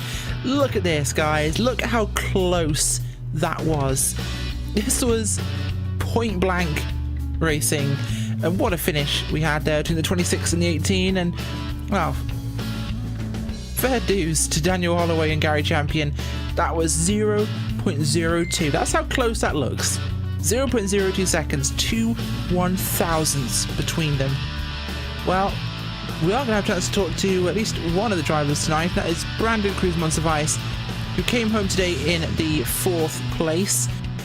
Brandon, you looked like you had it, and you looked like you were going to be our first repeat winner this season. Wasn't to be. Oh, howdy. I didn't know I was going to get interviewed. Yeah, I got greedy there. That restart was horrible. I don't know if it was me or Daniel, but I was going to shove him into the green. And, hold on, let me close the other team speak. I got everyone else yapping in my ear. Sorry about that. I mean, I was trying my best. I wanted to try and get a second win and secure my absolute spot in the chase, but it just didn't happen today, and I even got greedy on that last corner thinking, I don't know if Cozy or someone would have gone up high and I would have pushed it 3 wide, but just didn't happen there. I'm so glad that we all finished 1, 2, 3, 4. I mean, these, other than Justin, who didn't make it out of the B main, these are the guys that I race with in TeamSpeak, and we're pretty much the team that works together during the race, so it was really cool to have all 4 of us up there. It certainly was, and a fantastic run for you, of course. And well, thank you very much for coming to chat to us, of course. Hoping to get another win soon, but you are, of course, locked into the chase, so pretty comfortable. Yeah, thanks for including me in here. Just want to thank all the fans for watching, and good win, Gary. I mean, he deserved it. So thank you. Fantastic. Thanks for joining us. Brandon Cruz-Montevice, driver of the 54 car, came home today in 4th. Well, next up, of course, we've got a chance to chat to Paul Servant, who came home today in 3rd place, 0.06 behind your winner. That was super close, Paul, and what a run there for the Oreos Chevrolet. You look like you were strong today. Yeah, I was feeling racy. Certainly were, of course, and just so close. I believe, looking at my statistics, you are just outside the points. This might actually be enough to push you across the line, possibly. Yeah, maybe. I've had not a good season, that's for sure. Certainly has been. Well, either way, who makes it work for you guys on the 3 car? What'd you say? Who makes it work for you guys on the 3 car? You know, my teammates, my wife putting up with me, screaming, on the computer. Yeah, everybody, Rod for the league and all that, Well, awesome 3rd place there for you, Paul Servant, coming on today in the 3rd spot. Thanks for joining us. Thank you. Finally, we have the driver who came home today in 2nd place by 0.02 seconds. You saw that picture, Daniel Holloway. Oh man, I that was so hard. That was wild. Tell us how it was from your seat. It was intense. It was fun. And all 4 of us, 5 of us in the same room, and we were just rooting for either one of us to win. We would have been happy. I'm still kind of pretty excited with that. As soon as we crossed the start-finish line, I yelled at the guys. I said, "Who won that?" Because nobody didn't know for a second. It was very, very close, of course, and, well, sometimes you win them, sometimes you lose them, but good points for you in this one, and I believe it has put you in a great position in terms of where this one moved you to. I don't think this has pulled you into the chase positions, correct me if I'm wrong, but still a fantastic... Oh, no, I am entirely wrong. You are in on points, and this has pretty much secured you in on points, so gotta feel good. Yes, it really does. 2nd, that's probably my best finish so far in this league. Great teammates, I just want to say. Gary, Brandon, Paul, Ray, Rod. I know we were all sticking together and everything. Justin, I know he didn't make the race tonight, but he was helping us and everything, so I just want to give a shout out to those guys. Well, fantastic. Well, thanks for joining us. Who makes it work for you guys on the 26 car? I just want to say thanks, guys, on LSRTV. Put on a show for us. I want to thank Rod, put in a great series, and just want to say, congrats again to Gary and everything, and hopefully we'll get him next week. Fantastic. Well, thanks for joining us. Daniel Holloway, driver of the 26, came home today in 2nd. Thanks, guys. Well, we have him here with us, the man himself, driver of the 18 car, Gary Champion, your winner today at Daytona. Congratulations, Gary. Hey, thank you very much. So how does it feel? You managed to put yourself into a position here where you've locked into the chase. This has got to feel good. Yes, it does. It's hard to win at this place here. I mean, the league Rod has here, it's like the best of the best, and to pull out a win is like amazing. I'm just kind of lost for words. I'll see if you could search up a couple of those words. Tell us how it felt coming to the line. Well, I mean, I had a teammate there with me and everything, so I knew we weren't going to wreck. We were going to race each other hard, and Paul got a good push to me, but it was close. I mean, neither one of us could have had it, but good, clean racing at the end, hard racing. It was definitely worth it. It was fun. It certainly was. Well, fantastic win for you today. What a result. And, well, you're in the chase now. You've got the next few weeks to look at, and best of luck with that. Thank you very much. I'd like to first of all thank my Lord and Savior Jesus Christ. I'd like to thank all the teammates we have. Justin, he didn't make it to this race, partially because of me. I told him I'd win it for him. Didn't honestly think I would, but came through with it. We appreciate all that y'all do, the great announcing you do, and thank Rod for putting on this league. Without him, we wouldn't have it, and all the fans. Awesome. Well, congratulations to you, and I'm hoping you have a fantastic end to the season. Thank you very much. Well, we're going to wrap things up tonight, guys. Thank you so much for watching. 10 races, 10 winners. The chase grid has expanded. This season is going to be truly incredible. Before we go, we will run through your final race results. Gary Champion, as you know, the winner tonight, with Daniel Holloway in second, Paul Servant in third, Brennan Cruz Montevice in fourth, Michael Cozy Jr. in fifth place, with Ray Renard second, Richard Reagan Jr., Rod Flagg, last car in the lead lap in eighth place, with Jimmy Coleman, and Mike Thiel in 10th place. Behind them is Dan Harrington, Spencer Preet, Travis Brown, Andrew Berger, Mark Jorgensen Jr., Rodney Warford, Jared Haggerty, Andy Kessler, Brandon Chaburko, Glenn Hedrick, Dwayne Cooper, Victor Bartlett, and Chris Patton. You've been watching a production of LSRTV here on iRacing Live.